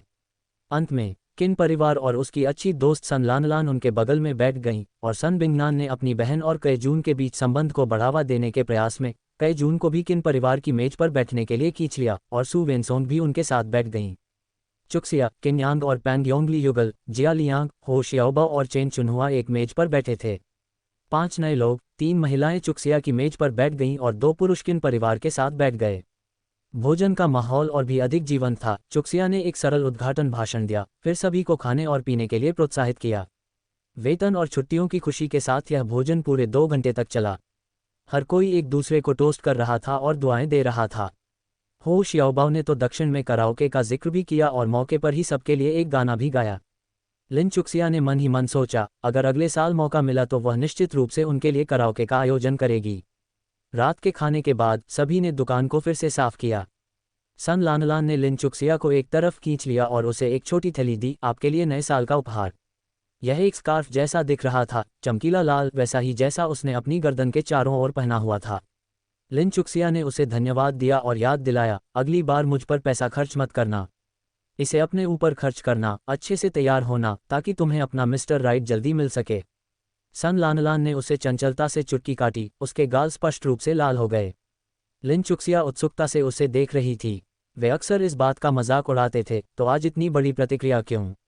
ये देखकर कि उसने दूर से कयजून पर नजर डाली, लिन चुक्सिया ने सोचा कि क्या वास्तव में कुछ चल रहा है। इससे पहले कि लिन चुक्सिया कुछ और पूछ पाती, सन लानलान ने उसे टाल दिया, मैं अभी इसके बारे में बात नहीं करूंगी, मैं पहले तीसरे भाई के साथ जा रही हूं और जल्द ही गांव वापस जाऊंगी। ठीक है, सड़क पर अपना ध्यान रखना। सुन लानलान सुन बिंगनान को बुलाने गई। दोनों ने अपना सामान समेट लिया था। जैसे ही वे दरवाजे पर पहुंचे, पीछे से किसी ने उन्हें आवाज दी। बिंगनान। कयजून, जो पीछे की रसोई में था, ने सुना कि सन लानलान और सन बिंगनान जाने वाले थे और जल्दी से बाहर भाग गया। वह तेजी से दौड़ा और जोर से किन लिहुआ से टकराया, जो अभी रसोई में प्रवेश करने ही वाला था। माफ करना, बहुत माफ करना, उसने बार बार माफी मांगी। किन लिहुआ के हाथ में सिर्फ आधी बोतल सिरका था और उसे ज्यादा चोट नहीं लगी थी। उसने सिर हिलाया, सब ठीक है। ये देखकर कि वह वास्तव में ठीक थी, कयजून ने फिर से उनका पीछा किया। बिंगनान, तुमने मुझे क्यों नहीं बताया कि तुम जा रही हो? सन बिंगनान ने अपनी बहन की ओर देखा और उससे मनोरंजक ढंग से पूछा, हमें तुम्हें घर जाने के बारे में क्यों सूचित करना है? कयजून ने भी सुन लानलान की ओर देखा, लेकिन फिर उसकी ओर एक नज़र डाली और फिर दूर देखने लगा। ठीक है, नए साल के बाद मैं तुम्हारे चाचा और चाची को शुभकामनाएं देने जाऊंगा। ठीक है, मैं आपकी यात्रा की प्रतीक्षा करूंगा। सन बिंगनान ने प्रसन्नतापूर्वक सहमति व्यक्त की। लिहुआ, तुम यहाँ खड़े क्या कर रहे हो? जो हुंगमेई रसोई से बाहर आया और उसने देखा कि किन लिहुआ रसोई के दरवाजे पर खड़ा है और बंद शॉप के बाहर अंतरिक्ष में देख रहा है। सिरके की बोतल वापस रख दो, चलो घर चलें। किन लिहुआ को अचानक होश आया और उसने बार बार सिर हिलाते हुए कहा, ओह अभी। वह रसोईघर में गई और फिर दरवाजे के बाहर देखने के लिए मुड़ी। जल्दी करो, तुम्हारी चौथी चाची और बाकी लोग अभी भी इंतजार कर रहे हैं। जो हुंगमेई ने उसे फिर से आग्रह किया, फिर लिन चुक्सिया और झांग गुइलान के साथ बात करने के लिए चला गया, जो इंतजार कर रहे थे। थोड़ी देर बाद किन लिहुआ बाहर आया और वे सभी एक साथ घर की ओर चल पड़े। 7 सदस्यों वाले किन परिवार तथा किन परिवार गांव के 5 कार्यकर्ता, कुल 12 लोगों ने एंचेंग काउंटी की सड़कों पर जोरदार मार्च किया। चंद्रमास के अंत में ठंड थी और इस समय पूरी सड़क शांत थी, लेकिन किसी को भी ठंड का एहसास नहीं हुआ। टकराना, कुछ ही दूर पर पटाखों की आवाजें गूंज रही थीं। नया साल आ रहा था।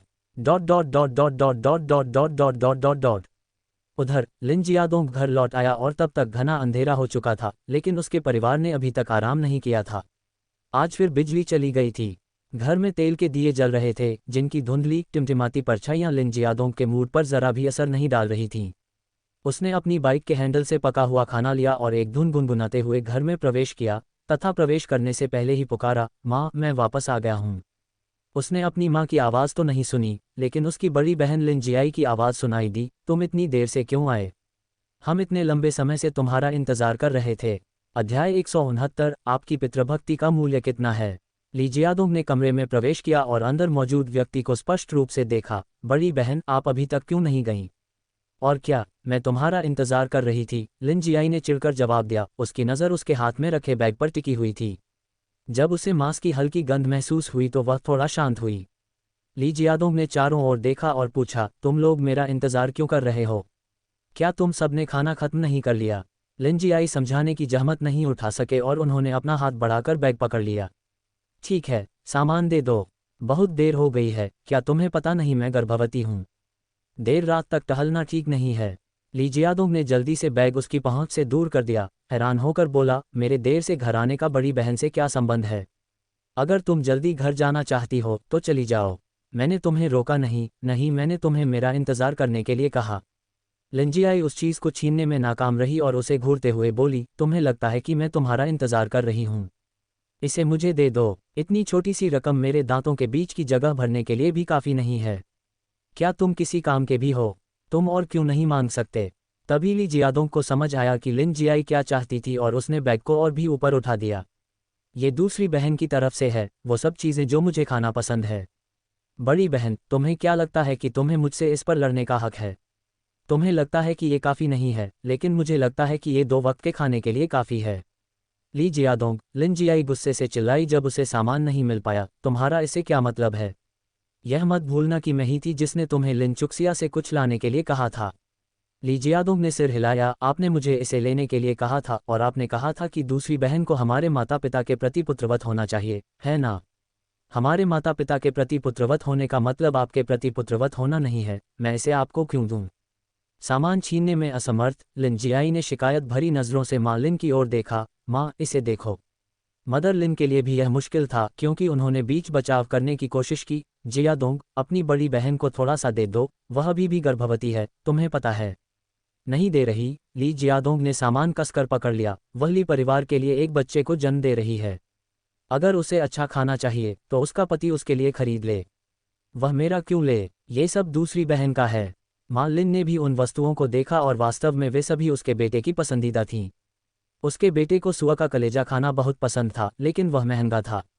वह साल भर अपने बेटे के लिए इसे खरीद नहीं पाती थी। वहाँ स्मोक्ड चिकन और सॉसेज भी थे, उनकी खुशबू बहुत अच्छी थी और इसमें कोई आश्चर्य नहीं था कि उसका सबसे छोटा बेटा उन्हें इतनी मजबूती से पकड़े हुए था। कितने समय से उसने अपने सबसे छोटे बेटे के लिए इनमें से कुछ भी नहीं खरीदा था। जियाए, मुझे नहीं लगता कि वहाँ ज़्यादा कुछ है। तुम रात भर यहीं रुक क्यों नहीं जाती और हम कल साथ में खाना खा सकते हैं? लिन जियाई ने मना कर दिया, माँ, सबको पता है कि हमारे परिवार का यही धंधा है। अगर मैं खाली हाथ लौटूंगी तो घर पर वो बुजुर्ग औरत और जवान नंद ज़रूर मेरी पीठ पीछे बातें करेंगी। क्या आपको अपनी बेटी को उनके द्वारा परेशान किए जाने से कोई आपत्ति नहीं है? वह आज बाहर इसलिए आई क्योंकि उन 2 युवा भाभियों ने उसे उकसाया था। शादी के बाद भी ली होंग में ही घर नहीं बसा पाई थी। आज जब वह अपने मायके वापस आई तो पता नहीं उसने उस बुढ़िया से क्या कहा जिसने लिन चुक्सिया पर व्यंग्यात्मक टिप्पणियां की थीं। शादी को आधा साल हो गया है और वह गर्भवती हो चुकी है। फिर भी उस बुजुर्ग महिला ने दुल्हन बदलने की बात कही। माँ लिन भी ली परिवार की बुजुर्ग महिला और दोनों जवान नंदों के स्वभाव से वाकिफ थीं। वह नहीं चाहती थीं कि उनकी बेटी नए साल पर दुखी रहे, लेकिन वह अपने बेटे को भी तकलीफ में नहीं देखना चाहती थीं। हथेली हो या हाथ का पिछला हिस्सा, दोनों ही मांस हैं, लेकिन बेटे का मांस थोड़ा अधिक कीमती था। लिन जियाई का चेहरा अपनी माँ को देखते ही और भी बदसूरत हो गया। ये सब उस बेचारी चुक्सिया की वजह से है। उसे पता था कि परिवार बहुत बड़ा है, फिर भी वह बहुत कम सामान लेकर आए। और तुम, क्या तुम इससे ज़्यादा नहीं मांग सकते थे? क्या उसकी पितृभक्ति का मूल्य सिर्फ इतना ही है? ली जियादोंग ने अपनी बड़ी बहन को दूसरी बहन को डांटते हुए सुना तो नाराजगी से भौहें चढ़ाते हुए कहा, बड़ी बहन, आप हमारे माता पिता के लिए कभी भी कोई ऐसी चीज़ घर नहीं लाती जिससे वे अपने माता पिता के प्रति सम्मान प्रदर्शित कर सकें। आप हमेशा दूसरी बहन को क्यों परेशान करती हैं? आप सबसे बड़ी हैं, तो आपकी इस सम्मान की कीमत क्या है? लिन जियादोंग, लिन जियाई तुरंत गुस्से से भर उठी, लिन चुक्सिया ने तुम पर ऐसा क्या एहसान किया है कि तुम इस तरह उसका साथ दे रहे हो? तुम सिर्फ एक स्मोक्ड चिकन से तो नहीं खरीदे जा सकते, है ना? उसकी इतनी बड़ी बन की दुकान है और उसने तुम्हें सिर्फ एक स्मोक्ड चिकन दिया है, जो बांटने के लिए भी काफ़ी नहीं है। वह बस हमारे बीच दरार डालने की कोशिश कर रही है। लिन चुक्सिया के उस बन की दुकान में काम करने के विचार से, चाहे वह उसकी अपनी हो या किन परिवार की, लिन जियाई ईर्ष्या से जल उठी। क्या फ़र्क पड़ता था कि बिजनेस किन परिवार का था या उसका अपना? क्या ये सब सिर्फ दिखावा और दिखावा नहीं था? पिछले जन्म में उसने जीवन भर वैभव का आनंद उठाया था, जिसका सारा श्रेय ली गुआंगयुआन को जाता है। किसने सोचा होगा कि इस जीवन में वह क्रूर किन्हान भी व्यापार करना शुरू कर देगा, जिससे वह दुखी महिला फिर से आत्मसंतुष्ट हो जाएगी। लिन जियादोंग उसके चिल्लाने से पीछे हट गया तथा अपने रक्त संबंधों के दबाव के कारण एक कदम पीछे हट गया। हालांकि वह मानने को तैयार नहीं था और जोर देकर बोला, इससे क्या दरार पड़ रही है? मैं तो यही समझ रहा हूँ कि तुम मेरा मांस का टुकड़ा चाहती हो, जिससे हमारे भाई बहन के रिश्ते में दरार पड़ रही है। तुम मुझे भी हमारी दूसरी बहन की तरह थोड़ा मांस खाने को दो, तो मुझे भी तुम्हारी दयालुता याद आएगी। उसे मांस खाने को दो। ली परिवार नए साल के लिए मुश्किल से 2 पाउंड मांस जुटा पाता था। उसे खाने के लिए नए साल की पूर्व संध्या तक इंतजार करने की तो बात ही छोड़िए, उसे देने के लिए उसे मांस कहाँ से मिलेगा। ये जानते हुए कि उसका भाई बहुत सीधा है, लिन जियाई ने धैर्यपूर्वक उसे समझाया। तुम समझ नहीं रहे हो, उसकी बन की दुकान बहुत बड़ी है और किन का पका हुआ खाना पूरे काउंटी में मशहूर है। ये थोड़ा सा क्या है, उसके यहाँ तो भिखारियों को भी इससे ज्यादा मिलता है। वो तुम्हारे साथ भिखारियों जैसा व्यवहार कर रही है। तो बड़ी बहन, आप भी भिखारी की तरह व्यवहार करना चाहती हैं और मांस के लिए मुझसे लड़ना चाहती हैं? उसने जवाब दिया। तुम? लिंजियाई इतनी क्रोधित हो गई कि उसने उसे मारने के लिए अपना हाथ उठाया। क्या मैं तुमसे लड़ रही हूँ? अब तुम्हारा एक भतीजा है और वही भतीजा खाना चाहता है। अगर तुम्हें और चाहिए था तो तुमने उससे और क्यों नहीं मांगा? तुम बहुत भोले हो। मैं तुम्हें बता दूं, उनके पके हुए खाने और उनके मांस से भरे बन बहुत स्वादिष्ट होते हैं। तुम वहां सिर्फ एक बार गए थे और तुम्हें इतना कम मिला कि मुझे यकीन है कि तुम्हें मांस के बन की खुशबू भी नहीं मिली होगी। उसने अपने भोले भाई लिन चुक्सिया का असली चेहरा दिखाने की ठान ली। उस छोटी सी बदचलन से बात करना उतना आसान नहीं था जितना वह दिखती थी, और वह जानबूझकर उनके बीच झगड़ा पैदा कर रही थी। ये सुनकर लिन जियादोंग को कुछ कहना पड़ा। वह मुस्कुराया, अपने बड़े बड़े सफ़ेद दांत दिखाए और लिन जियाई की ओर सांस भी खींची। तुम क्या कर रहे हो? लिन जियाई ने अरुचि से हाथ हिलाकर कहा। क्या तुम उसे सूंघ सकते हो?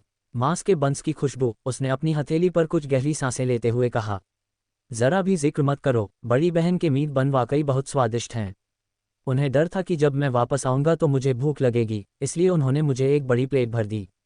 क्या मैंने 10 खाए? 12? लिन जियादोंग ने सोचने के लिए अपना सिर झुकाया। पहले तो वह गिनती कर रहा था, लेकिन तभी उसका साला आ गया और उसे गिनती याद नहीं रही।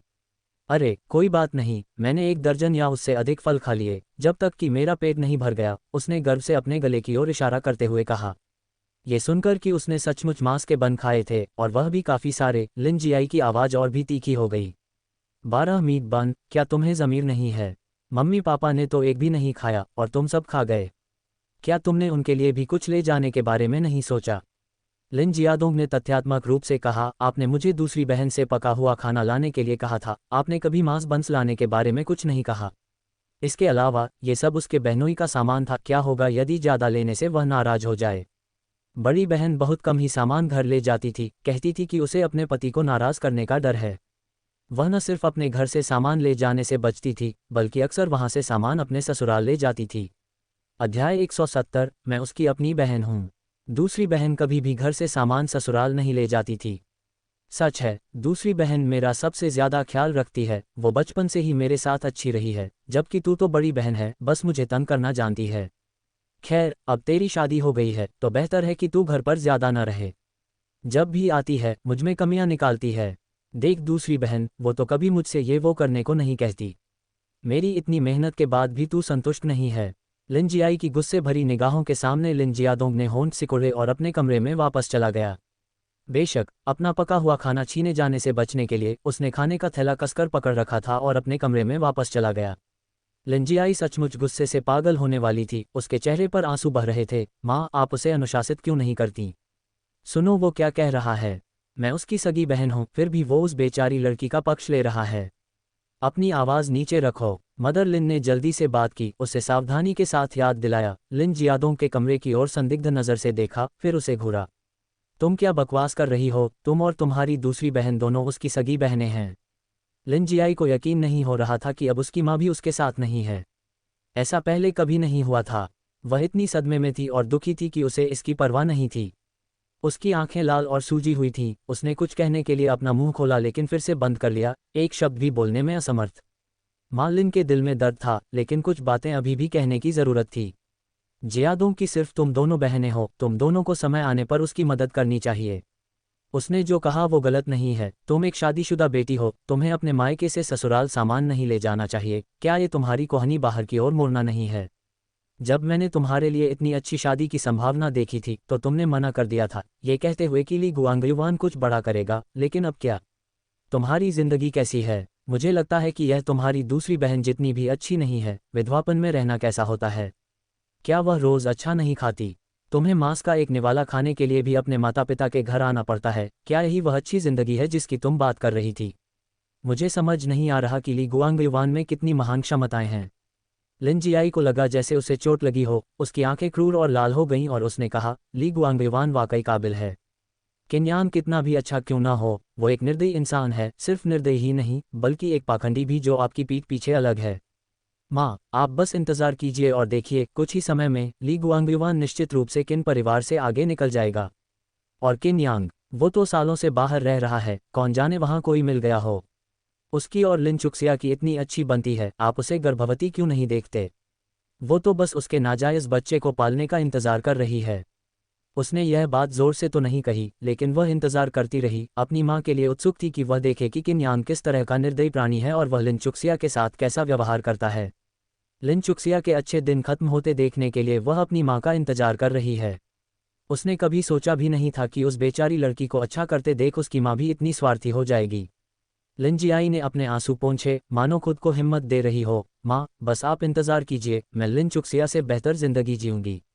एक बार मेरे पास पैसे हो जाएं, तो मैं उसकी तरह नहीं रहूंगी, आपको थोड़ा सा मांस देने में इतनी कंजूसी नहीं करूंगी। मैंने कह दिया है, मैं सगाई के पैसों से जियादों की मदद करूंगी। बस आप इंतजार कीजिए और देखिए, मुझे उम्मीद है कि उस समय तक आपको पछतावा नहीं होगा। ये कहने के बाद लिन जियाई मुड़ी और बाहर चली गई। इस समय मदर लिन को पहले से ही बहुत पछतावा हो रहा था। उनकी सबसे बड़ी बेटी हमेशा अपने परिवार की चिंता करती रही थी, उस कृतघ्न के विपरीत जो मांगने पर भी कुछ $100 देने से इनकार कर देती थी। जियाई, उसने आवाज लगाई, लेकिन लिन जियाई को पीछे मुड़कर न देखते हुए वह जल्दी से उसके पीछे भागी। कुछ कदम चलने के बाद उसे कुछ सूझा, वह अपने बेटे के कमरे में भागी और अपने बेटे की असंतुष्ट शिकायतों के बीच सॉसेज का एक टुकड़ा लेकर उसके पीछे भागी। Dot dot dot dot dot dot Lin Jiayi sausage का एक टुकड़ा लेकर अपने तिरस्कार को छिपा नहीं सकी, फिर भी वह उसकी सुगंध को महसूस करने के लिए उसे अपनी नाक के पास रखने से खुद को नहीं रोक सकी। ये सचमुच बहुत खुशबूदार था, ऐसा लग रहा था जैसे उसने पहले भी यह खुशबू महसूस की हो, लेकिन उसे याद नहीं आ रहा था कि कहाँ। शायद उस दिन किन की बंस की दुकान पर। हालांकि उन्होंने उस दिन कोई पका हुआ भोजन नहीं खरीदा, लेकिन किन की बंस शॉप में पका हुआ सामान बेचा गया और पूरी दुकान मांस की सुगंध से भर गई। जैसे ही वह सोच रही थी, उसने दूर से एक धुंधली लेकिन परिचित आकृति देखी और तुरंत डेली फूड नीचे रख दिया। जियाई, तुम इतनी देर से क्यों आ रही हो? मैं तुम्हें लेने के लिए अपनी सास के घर जाने ही वाला था। ली गुआंगयुआन ने लिन जियाई को पहले ही पहचान लिया था। पास आते हुए उसने कहा। उसके हाथ में सामान देखकर उसने मदद के लिए हाथ बढ़ाया। यह क्या है? लिन जियाई ने उसे लापरवाही से सौंप दिया। माँ ने देखा कि मैंने आज रात का खाना बहुत पसंद किया और मुझे बचा हुआ खाना घर ले जाने दिया।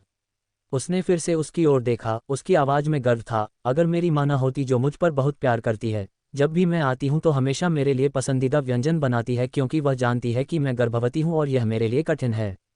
तारों की रोशनी से प्रभावित होकर ली गुआंगयुआन अंदर क्या था ये लगभग समझ पा रहा था। उसका चेहरा भावनाओं से भर गया। हाँ, तुम्हारी माँ तुमसे सबसे ज्यादा प्यार करती है। जब तुम्हारे पास समय हो तो तुम्हें अपने माता पिता से ज्यादा मिलना चाहिए। वैसे भी घर पर कुछ खास नहीं चल रहा है, अपनी माँ के साथ बातें करने में ज्यादा समय बिताओ। लिन जियाई, ली गुआंगयुआन, क्या तुम्हारे पास ज़मीर भी है? मैं जिस बच्चे को गर्भ में रख रही हूँ वह ली परिवार का पोता है। क्या तुम्हें सच में लगता है कि मेरी माँ का मेरी देखभाल करना सही है? ली गुआंगयुआन ने मासूमियत से कहा, क्या ये तुम ही तो नहीं कह रहे थे कि तुम्हारी माँ तुम पर सबसे ज्यादा प्यार करती है और तुम अपने माता पिता के घर में आराम से रह रहे हो? मैं तो बस तुम्हारे भले के बारे में सोच रहा हूँ। मेरे भले के बारे में सोच रही हो? अगर यह सच है तो तुम्हें अपनी माँ और अपनी दोनों बहनों से बात करनी चाहिए। तुम्हारी माँ ने नए साल की तैयारी के लिए हमसे 20 युआन लिए थे, लेकिन कोई सामान नहीं खरीदा। अब हमें खुद ही करना होगा। उन्हें पैसों की क्या ज़रूरत थी? उन्होंने शायद सारा पैसा तुम्हारी बहनों को दे दिया होगा। यदि ऐसा न होता तो उसे अपने माता पिता के घर वापस जाने की ज़रूरत ही न पड़ती। माँ ने कुछ नए साल का सामान खरीदा था। क्या उन्होंने डोंगमेई से 2 जिनसुआ का मांस खरीदने के लिए नहीं कहा था? 2 जिनसुआ का मांस किसके लिए काफ़ी है? तुमने उसे 20 युआन दिए थे, याद है? ली गुआंगयुआन को फिर से चुप देखकर ऐसा लग रहा था कि हाल ही में ऐसा ही हो गया था। जब भी वे किसी मुद्दे पर बात करते तो वह चुप हो जाता, मानो समस्या से बच रहा हो, और ऐसा व्यवहार करता मानो न बोलने से सब कुछ हल हो जाएगा। ये ली गुआंगयुआन वास्तव में अपने पिछले जन्म के विस्मयकारी राष्ट्रपति ली से बिल्कुल भी मेल नहीं खाती। उसे तो यहाँ तक शक होने लगा कि क्या उसका पिछला जन्म एक सपना था और राष्ट्रपति ली का कोई अस्तित्व ही नहीं था। गुआंगयुआन, मैं सिर्फ पैसों की बात नहीं कर रहा हूँ। बात बस इतनी है कि हमारे पास शुरू करने के लिए ज़्यादा पूंजी नहीं है। तुम्हारी माँ इस उम्र में कितना खर्च कर सकती हैं? जब होंगमेई की शादी हुई थी तब हमने काफ़ी पैसे दिए थे और उसके दहेज के पैसे अभी भी तुम्हारी माँ के पास हैं। उनके पास पैसे नहीं हैं। अगर उन्हें नए साल के लिए 20 युआन चाहिए तो उन्हें सामान खरीद लेना चाहिए। ली गुआंगयुआन चुप रहा। लिन जियाए इतनी निराश थी कि वह उसे लात मार सकती थी। अंत में वह बस विषय बदल सकी। आखिरकार हम तो बस गरीब हैं। अगर हम किन परिवार की तरह दुकान चलाते और व्यापार करते तो हमें इन 20 युआन की परवाह नहीं होती। हम तुम्हारी माँ को 200 युआन भी दे सकते थे। गुआंगयुआन, ये वही पुरानी कहानी है, सब्जियां बेचकर हमें ज़्यादा पैसे नहीं मिलेंगे। हमें आगे बढ़ने के लिए कोई दूसरा व्यापार सोचना होगा। वह व्यवसाय में उतरने और बड़ा पैसा कमाने के लिए बेताब थी ताकि वह लिन चुक्सिया को अपने पैरों तले रौंद सके। ली गुआंगयुआन उससे सहमत था। जब से उसे पता चला कि किन की बन शॉप उसकी भाभी की है, वह भी उसे देखने गया था। इतनी बड़ी रोटी की दुकान जिसमें हमेशा लोगों की भीड़ लगी रहती है कि दैनिक आय अच्छी खासी होती होगी। लेकिन दुकान खोलना उतना आसान नहीं है जितना कि इसे खोलने का निर्णय लेना। मैं समझ गया जियाई, मैं कोई रास्ता निकाल लूँगा। उसका वादा सुनने के बाद ही लिन जियाई को अंततः संतुष्टि महसूस हुई। जैसे ही दंपति घर में दाखिल हुए, ली होंगमेई शौचालय से बाहर आ चुकी थी। शुरू में तो वह उन पर ध्यान नहीं देना चाहती थी, लेकिन फिर उसकी तेज निगाहें ली गुआंगयुआन के हाथ में मौजूद वस्तु पर पड़ीं। भाई, यह क्या है? क्या तुम इसे मेरे लिए वापस लाए हो? अध्याय 171। शायद शुरुआत में दुल्हन नहीं बदलनी चाहिए थी। लिन जियाई ने व्यंग्यात्मक लहजे में कहा, तुम्हारा भाई इतनी रात को तुम्हारे लिए क्या ला सकता है? ये मेरे मायके की चीजें हैं। भाभी, क्या तुम मेरे परिवार द्वारा मुझे दी गई चीजों पर भी नजर रख रही हो?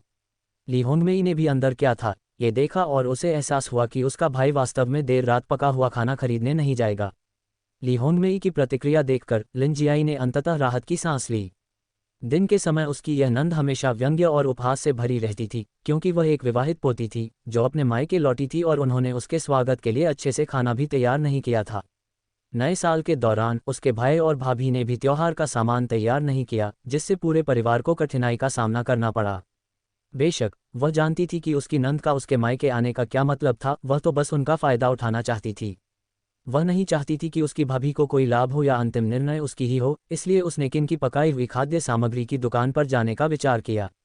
वह अपने माता पिता के घर से कुछ ऐसा लाना चाहती थी जिससे वह ली होंगमेई के मुंह पर तमाचा मार सके।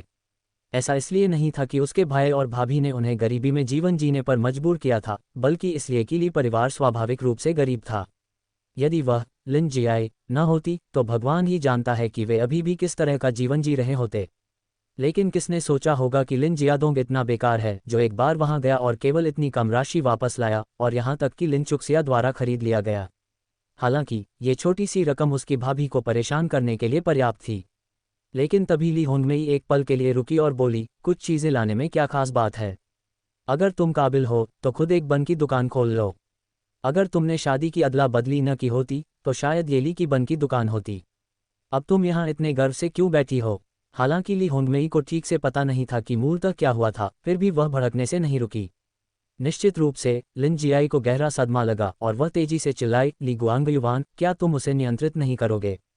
ली गुआंगयुआन को भी लगा कि ये पुराने मामले अब बहुत पहले खत्म हो चुके हैं और उसकी बहन के लिए विवाह अदला बदली का मुद्दा उठाना उचित नहीं था। इसके अलावा शुरुआत में लिन परिवार का दूसरा बेटा ही शादी की अदला बदली करना चाहता था। अगर लिन जियाई इस अदला बदली के लिए राजी नहीं होता या यूं ही शादी तोड़ देता तो शायद वह आज भी अविवाहित होता। होंगमेई, तुम क्या बकवास कर रहे हो? लेकिन ली होंगमेई उसे छोड़ना नहीं चाहता था। उसकी जिंदगी अब ठीक नहीं चल रही थी और इसका सारा श्रेय इस भाभी को जाता है। सभी ने कहा कि वह शहर के किसी व्यक्ति से शादी करना चाहती थी और उन्होंने ही कहा कि दूसरा पक्ष एक स्वनियोजित व्यक्ति है जिसके पास कई सुअ हैं और वह ससुराल वालों के बिना बेफिक्र भोजन और पे का वादा करता है। लेकिन शादी के बाद पता चला कि मामला बिल्कुल भी ऐसा नहीं था। उसके पति के ईमानदार होने के अलावा वे इतने गरीब थे कि गुजारा करना उनके लिए मुश्किल था।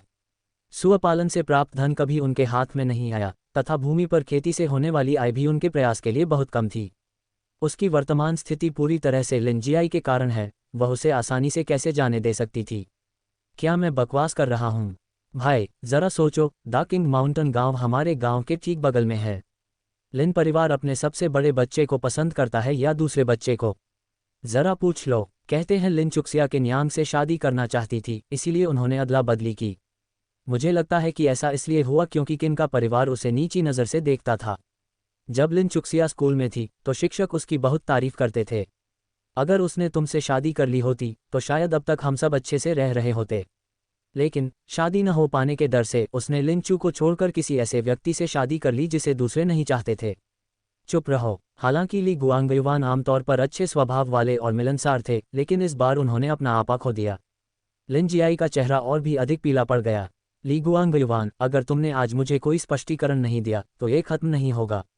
क्या तुम सचमुच सोचते हो कि तुम्हारा ली परिवार इतना वांछनीय है? क्या तुम्हें जरा भी आत्म जागरूकता नहीं है? अगर मैं न होता तो तुम सब्जियां भी नहीं बेच पाते और तुम अभी भी अकाल से जूझ रहे होते, है ना? क्या ये कभी खत्म होगा? बूढ़ी श्रीमती ली अपने कमरे से बाहर आई, उनके चेहरे पर कठोर भाव थे। तुम आधी रात को क्या चिल्ला रहे हो?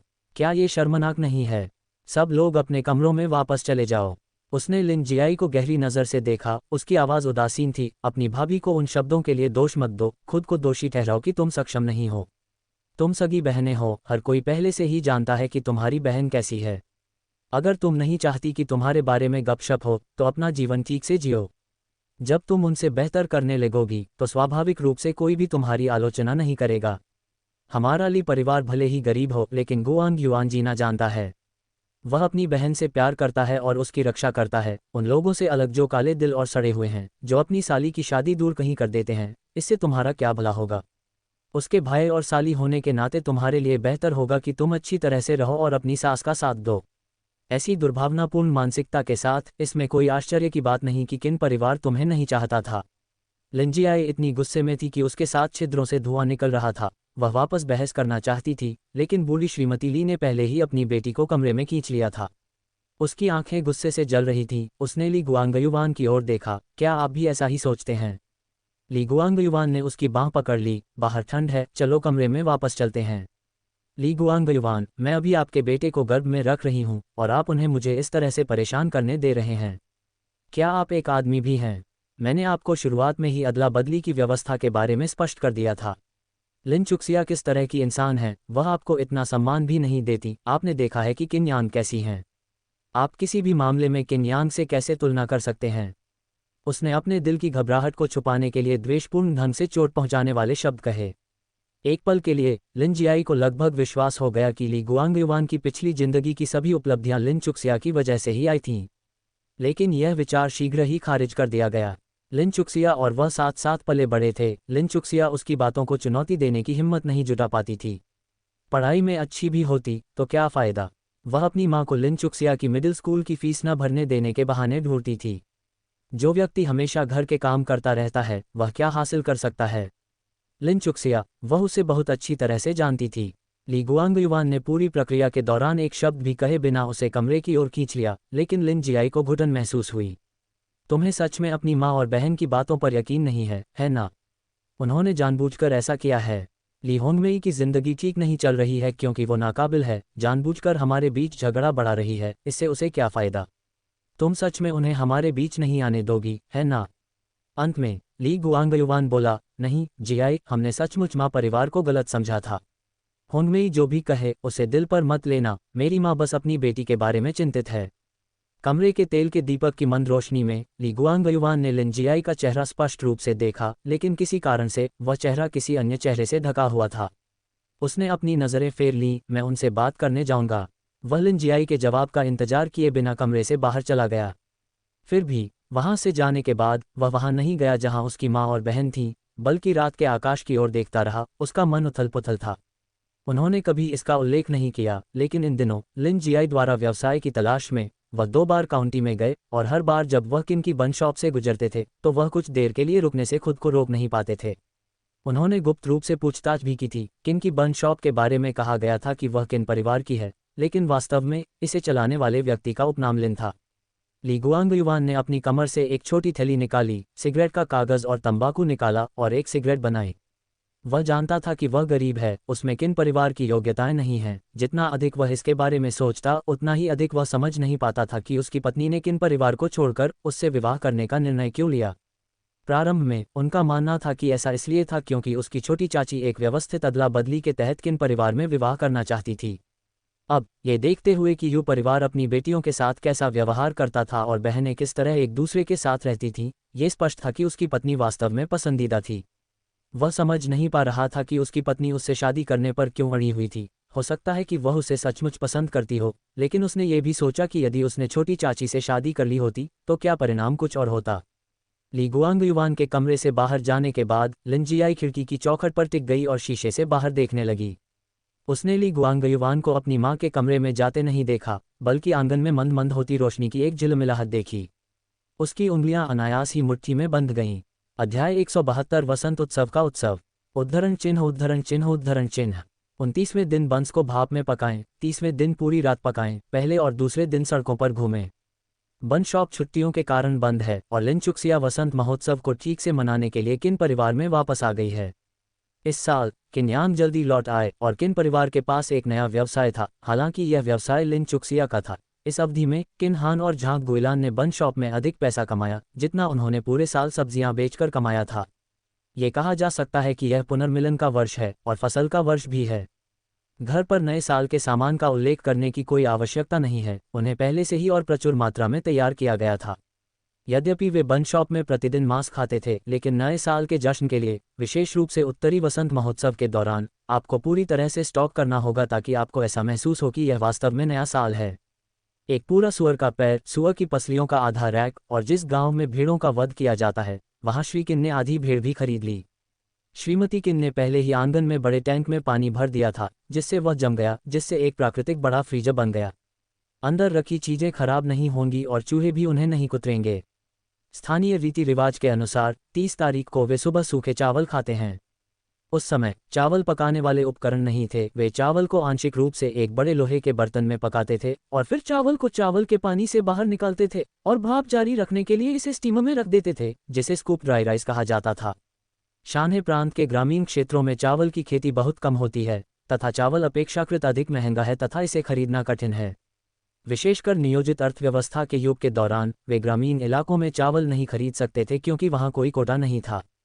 हाल के वर्षों में बाजार खुलने के बावजूद चावल की कमी बनी रही और लोगों के पास पैसे कम होने के कारण चावल की खरीद पाउंड के हिसाब से की गई, जिसका अधिकांश हिस्सा घर पर कमजोर चावल का दलिया बनाने के लिए किया गया। शायद यही कारण है कि नए साल की पूर्व संध्या पर सफ़ेद चावल खाने से वसंत महोत्सव में एक औपचारिकता जुड़ जाती है, जो ये संकेत देता है कि आने वाला साल अच्छे दिन लेकर आएगा। लिन चुक्सिया ने अपने पिछले जीवन में इन रीति रिवाजों का पालन नहीं किया था, लेकिन पुनर्जन्म के बाद सुबह रसोई में प्रवेश करने और अपनी भाभी को चावल पकाते हुए देखने पर पूरा घर चावल की खुशबू से भर गया। वह कुछ हद तक हतप्रभ महसूस कर रही थी। उसे याद आया कि अपने माता पिता के घर पर 30 तारीख की सुबह जब वह सूखा चावल निकाल रही होती थी तो वह कभी भी पूरा कटोरा नहीं खा पाती थी। हालांकि उसकी बड़ी बहन और छोटा भाई हमेशा पेट भरकर खाते थे। बाद में ली परिवार में शादी करने के बाद भी उन्होंने चावल का दलिया पीना जारी रखा। जब तक वह व्यवसाय से पैसा कमाने लगी और खुलकर चावल खाने लगी, तब तक वह त्योहार के दौरान इन रीति रिवाजों का पालन करना नहीं चाहती थी। झांग गुइलान ने लिन चुक्सिया को कमरे में प्रवेश करते देखा और बगल की ओर इशारा करते हुए कहा, मैं बाद में सेवई के साथ स्टूड पोर्क तैयार करूंगी, मैंने पहले ही सब कुछ काट लिया है। भाभी, अगर आप खाली हैं तो कुछ गोभी का भरावन काट लें। नाश्ते के बाद वे कब्रिस्तान जा रहे हैं, हम आमतौर पर हर साल साथ लाने के लिए कुछ पकौड़ी तैयार करते हैं। ठीक है। लिन चुक्सिया ने पकौड़ी बनाने के लिए अपने हाथ धोए। छोटे ज्वांगजून ने इस समय रसोई में प्रवेश किया, उसकी आंखें अभी भी नींद से भरी थीं। उन्हें जबरदस्ती खोलते हुए उसने झांग गुइलान से पूछा, माँ, दादी ने कहा कि आज मुझे हर दिशा में अपना चेहरा धोने की ज़रूरत है, लेकिन मैं आमतौर पर अपना चेहरा 2 बार धोता हूँ और यह पर्याप्त है। दादी ने कहा कि मुझे चारों ओर जाने की ज़रूरत है, मुझे कितनी बार धोना होगा? लिन चुक्सिया को वहां देखकर उसने भी पूछा, छोटी चाची, क्या आप गोल गोल घूमकर अपना चेहरा धोती हैं? गोल गोल क्यों घूमती हैं? लिन चुक्सिया, वास्तव में उसने ऐसा नहीं किया था क्योंकि वह इन रीति रिवाजों को बहुत पहले ही भूल चुकी थी। झांग गुइलान ने मुस्कुराते हुए उसे जवाब दिया, जैसे तुम्हारी दादी ने तुम्हें धोने के लिए कहा है वैसे ही धो, 1-2 बार और धोने से कोई नुकसान नहीं होगा, है ना? लेकिन क्या लोग यह नहीं कहते कि अपने नितंबों को 3 बार और चेहरे को 2 बार धोना चाहिए? लिन चुक्सिया ने उसकी परेशान अभिव्यक्ति को देखा और उसे बेहद प्यारा पाया। उसके छोटे से गाल पर चुटकी काटते हुए कहा, तो फिर तुम 4 बार 4 दिशाओं में धोओगे, फिर भी संख्या सम होगी। ज्वांगजून ने थोड़ा सोचा और सिर हिलाया, तो फिर यही एक तरीका है। नया साल तो बस परेशानी भरा होता है। दादी ने भी कहा है कि कैंची और सुई को छूना नहीं है, वह मुझे खिड़की के कागज को छूने भी नहीं देंगी। छोटी चाची, अगर मैंने उन्हें छू लिया तो क्या मुझे सचमुच टाई हो जाएगी? लिन चुक्सिया, क्या वह कह सकती है कि ऐसा नहीं होगा? जैसा कहा जाए वैसा करो, वैसे भी तुम कैंची या सुई को कभी नहीं छूते, बस अपनी दादी जो भी कहें उसे सुनो। झांग गुइलान व्यंजन पकाने की तैयारी कर रही थी, उसे लगा कि वह रास्ते में आ रहा है, उसने उसे बाहर भेज दिया। गोभी के मिश्रण को काटने के बाद लिनचुक्सिया ने पकौड़े बनाना शुरू किया। इसके लिए बहुत ज़्यादा पकौड़ों की जरूरत नहीं थी, कुल मिलाकर केवल 16 पकौड़े ही पर्याप्त थे। उद्धरण चिन्ह उद्धरण चिन्ह उद्धरण चिन्ह। जब ये तैयार हो रहा था, किन यांग अंदर आया। क्या कोई मदद चाहिए? कोई ज़रूरत नहीं, ये जल्द ही तैयार हो जाएगा, लिनचुक्सिया ने लापरवाही से जवाब दिया। कुछ सोचते हुए उसने अपना सिर उसकी ओर घुमाया, उसके माथे पर कुछ गीले बाल देखे, शायद उसने अभी अभी अपना चेहरा धोया था। तुमने अपना चेहरा कैसे धोया? किन यांग का सुंदर चेहरा सख्त हो गया, उसकी आंखें असहजता से कहीं और चली गईं, फिर उसने शांति से जवाब दिया, बस ऐसे ही धो दिया, कोई समस्या है? फफ। झांग गुइलान अपनी हंसी रोक नहीं सके। बिना किसी दया के उसने उसका गुस्सा फोड़ दिया। भाभी, उसकी बात मत सुनो। तुम्हारे बड़े भाई इस उम्र में भी 30 की उम्र के बाद भी हर सुबह नहाते समय अपना चेहरा घुमाते हैं और माँ हमेशा उन्हें पहले से याद दिलाती रहती हैं। उसने कहा कि यह एक अनुस्मारक है, लेकिन वास्तव में इसका मतलब निगरानी करना है। उसकी सास थोड़ी अंधविश्वासी थी, वह हर शुभ संकेत वाली बात मान लेती थी।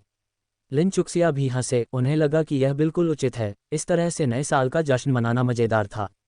नाश्ते के बाद घर के पुरुष पूर्वजों की कब्रों पर बलि चढ़ाने चले गए, यहाँ तक कि छोटा जुआंगजून भी पीछे नहीं रहा। झांग गुइलान ने पकौड़ी पकाई, 4 छोटी प्लेटों में परोसी। श्रीमती किन ने 4 सेब और 4 संतरे तैयार किए और किन हान ने शराब की एक बोतल भी ली। पुरुषों के चले जाने के बाद श्रीमती किन, झांग गुइलान और लिनचुक्सिया ने नए साल की पूर्व संध्या के रात्रिभोज की तैयारी शुरू कर दी। ये वर्ष का सबसे विस्तृत भोजन था, जिसमें लगभग हर घर ने इस एक मेज के लिए अपना सर्वश्रेष्ठ भोजन प्रस्तुत किया था। इन दिनों जीवन कठिन था, नए साल की पूर्व संध्या पर एक चिकन या सब्जियों का एक बर्तन खाना भी मुश्किल था। इस वर्ष किन परिवार ने नए साल के लिए अच्छी तैयारी की थी तथा चिकन, मछली, पोर्क नकल्स और पसलियों जैसे स्वादिष्ट व्यंजनों की व्यवस्था की थी। इसके अलावा तले हुए बीन पफ्स, तले हुए मीट बॉल्स, तली हुई स्पेयर रिब्स और पहले से तले हुए सभी सामान भी वहां रखे हुए थे। आजकल सब्जी के ग्रीनहाउस के बिना मूली और गोभी उत्तरी सर्दियों में मुख्य खाद्य पदार्थ थे। श्रीमती किन ने घर में कुछ युवा लहसुन के अंकुर लगाए, जिससे थोड़ी ताजगी आए। अंत में एक बड़ी काप मछली को पूरा पकाया जाना था, जो पूरे वर्ष प्रचुरता का प्रतीक था। जब लोग कब्र से लौटकर आए तो आंगन भोजन की सुगंध से भर गया। छोटे जुआंगजून के मुंह से लार टपक रही थी, उसकी आंखें चमक रही थीं और वह रसोई घर की ओर भागा। माँ, आपने क्या स्वादिष्ट खाना बनाया है, इसकी खुशबू बहुत अच्छी है। अक्सर कहा जाता है कि नए साल के दौरान बच्चे सबसे अधिक खुश होते हैं जब उन्हें नए कपड़े, नई टोपियां और अच्छा खाना मिलता है। श्रीमती किन ने उसे नाश्ते के रूप में ताज़ी तली हुई मीट बॉल्स की एक छोटी सी कटोरी परोसी, जिससे वह छोटा लड़का बहुत खुश हो गया। उस समय बाहर किन हान ने उसे बुलाया, जुआंगजूंग, वसंत महोत्सव के दोहे चिपकाने आओ। ठीक है, आ रहा हूँ। छोटे छोटे गोल मटोल हाथों ने एक एक मीट बॉल पकड़ा, दूसरे को अपने मुंह में ठूंस लिया और जल्दी से बाहर भाग गए। श्रीमती किन ने उसे सावधान रहने की चेतावनी दी और लिनचुक्सिया को भी बाहर जाकर देखने के लिए कहा। भोजन का अधिकांश भाग तैयार था और चूंकि यह बहू का अपने परिवार के साथ पहला नववर्ष था, इसलिए वे चाहते थे कि वह अपने बेटे के साथ अधिक समय बिताए। आंगन में किन्यान को उत्सुकता से प्रतीक्षा करते देख लिनचुक्सिया ने श्रीमती किन और झांग गुइलान को सूचित किया, फिर अपने हाथ धोए और आंगन में उनके साथ शामिल हो गई। वसंत महोत्सव के दोहे किन्यान द्वारा व्यक्तिगत रूप से लिखे गए थे, जिनमें गतिशील स्ट्रोक और प्रवाहपूर्ण पंक्तियां थीं तथा सभी शुभ संदेश देते थे। तुम देखो, मैं चिपकाता हूँ। प्रत्येक दरवाजे के फ्रेम पर एक दोहे चिपकाने की आवश्यकता थी। ये कार्य लिनचुक्सिया और किन यांग के लिए था, जबकि शेष छोटे फू अक्षर के स्टिकर को किन्हान और जुआंगजून द्वारा संभाला गया था। अन्न भंडार पर प्रचुरता लिखा है, पानी की टंकी और अलमारियां पर भाग्य लिखा है, ऊपर देखने पर खुशी और बाहर निकलते ही सौभाग्य। जुआंगजून, ये चरित्र आज रात तुम्हारी रजाई पर चिपका दिया जाएगा। किन्हान ने एक लाल कागज पर लिखा हुआ हाथ पकड़ते हुए छोटे जुआंगजून से कहा। अध्याय 173 अनोखी प्रत्याशा। छोटे जुआंगजून ने अपने हाथ में फू अक्षर चिपकाने का काम पूरा कर लिया और उत्साह से दौड़कर बोला, पिताजी, छोटे चाचा ने मेरे लिए भी अक्षर लिखे हैं। ये अक्षर क्या पढ़ते हैं? क्या इसका मतलब है कि मैं सुंदर और स्मार्ट हूँ? लिनचुक्सिया ने किन्यान को एक क्षैतिज स्क्रॉल दिया और जब भी मौका मिला उसने उस ओर देखा, उसके होंठ अनायास ही फड़कने लगे। मोटे सुआ बाड़े में भर गए। बड़े भाई की वास्तव में एक अनोखी अपेक्षा है। नए साल की पूर्व संध्या पर जीवंत और चहल पहल भरे रात्रिभोज के बाद भाई किन्हान और किन्यान पूरे परिवार को पटाखे फोड़ने के लिए आंगन में ले गए। इस समय वहां इतने प्रकार की आतिशबाजी नहीं होती थी और उनके जैसे छोटे स्थानों में उन्होंने कभी आतिशबाजी देखी भी नहीं थी। लेकिन इससे नए साल के प्रति लोगों के उत्साह पर कोई असर नहीं पड़ा। पटाखों की चटकती आवाज, वयस्कों की हंसी और बच्चों की चीख पुकार मानव जगत के सबसे अद्भुत सुरों में गुंथी हुई थी। पकौड़े चंद्र नव वर्ष के पहले दिन बनाए जाते हैं। किन परिवार ने 2 प्रकार की भरावन सामग्री तैयार की, एक गोभी और सुअर के मांस से तथा दूसरी भेड़ के मांस और बड़े हरे प्याज से। दोनों में सब्जियों की तुलना में मांस अधिक था। श्रीमती किन पकौड़े लपेटते हुए दुखी होकर बोली, जिंदगी सचमुच साल दर साल बेहतर होती जा रही है। अगर हम समय को 5 साल पीछे ले जाएं, तो हम पहले दिन मैदे के पकौड़े भी उतना नहीं खा पाते थे जितना हम चाहते हैं, लेकिन अब हम मांस भरे पकौड़े खा सकते हैं। झांक गुइलान ने आटा गूंथते हुए हंसते हुए पूछा, माँ, क्या ऐसा नहीं कहा जाता कि पहले दिन पकौड़ों की भराई नहीं बदलनी चाहिए? ये भी कहा जाता है कि मांस खाने से परिवार में कोई उपद्रवी आ जाता है। क्या अब आपको डर नहीं लगता? सास वास्तव में इन बातों में विश्वास करती है और इस साल उसने मांस भरने के साथ पकौड़ी खाने की पहल की, जिसने झांक गुइलान को आश्चर्यचकित कर दिया। चाहे उपद्रवी हो या न हो, ये तो बहाने थे जो लोग मुश्किल समय में मांस खाने में असमर्थ होने पर बनाते थे। हमारे परिवार में कोई उपद्रवी नहीं होगा, श्रीमती किन ने पुष्टि की, फिर कहा, कहते हैं कि परिवार में नए सदस्यों का जुड़ना या खोना बदलाव ला सकता है, और इस साल हमारा ज़ियाक्सिया आया। हमने एक सदस्य को जोड़ा, थोड़ा बदलाव नुकसानदेह नहीं होगा। झांक गुइलान ने लिन चुक्सिया को देखा, उसने सास को अधिक महत्व दिया था। जाहिर है, इस तरह के विचार थे। गर्म पकौड़े खाने के बाद युगल किन्हान और झांक गुइलान किन यांग और लिन चुक्सिया के साथ नए साल का स्वागत करने के लिए बाहर चले गए। यह एक स्थानीय परंपरा थी और लिन चुक्सिया के लिए यह पहली बार था जब वह किन परिवार के हिस्से के रूप में नए साल की यात्रा पर जा रही थी। किन यांग का चेहरा गर्व से भरा हुआ था। किन परिवार एक बड़ा कबीला था और पिछले वर्षों में वे सबसे पहले चाचा किन के घर इकट्ठा होते थे। रास्ते में लिन चुक्सिया ने किन यांग के अपने भाइयों के साथ संबंधों के बारे में पूछा, विशेष रूप से दंपति किन वेन और मा सुयुन के साथ। किन यांग ने अपनी भौहें सिकुड़ी और इसके बारे में सोचा। ऐसा लग रहा था कि वह अपने भाइयों के साथ अच्छी तरह से रहता था और उसका किन वेन की पत्नी के साथ ज़्यादा संपर्क नहीं था। क्या हुआ? क्या उसने कुछ किया है? बहू कोई ऐसी नहीं है जो बातों का बतंगड़ बनाए। अगर लिन चुक्सिया अब मा सुयुन का जिक्र करती है तो इसका मतलब ज़रूर है कि दूसरे पक्ष ने कुछ किया होगा। उसे इस तरह देखकर लिन चुक्सिया को किन यांग का स्वभाव पता चल गया और उसने अपना सिर हिलाया। ये कुछ भी नहीं है। उसे ऐसा महसूस हुआ जैसे मा सुयुन उसे निशाना बना रहा है। यदि मा सुयुन की पिछली बार बन शॉप की यात्रा को एक संयोग के रूप में देखा जा सकता है, तो कुछ दिन पहले जब वे तीसरी चाची के घर के सामने फिर से मिले थे, तो उन्होंने जो शब्द कहे थे वे निश्चित रूप से लक्षित प्रतीत होते हैं। चूंकि किन यांग को पता नहीं था, लिन चुक्सिया भी उसे इन शब्दों से चिंतित नहीं करना चाहती थी। लिन चुक्सिया का स्वभाव हमेशा से सैनिकों से जनरलों की तरह मिलना और पानी को मिट्टी से ढकना था, जिसका अर्थ था कि यदि कोई उसके साथ परेशानी नहीं पैदा करता तो सब ठीक रहेगा, लेकिन यदि उसकी सीमा वास्तव में पार कर दी जाती तो वह निश्चित रूप से दयालु और उदार नहीं होती।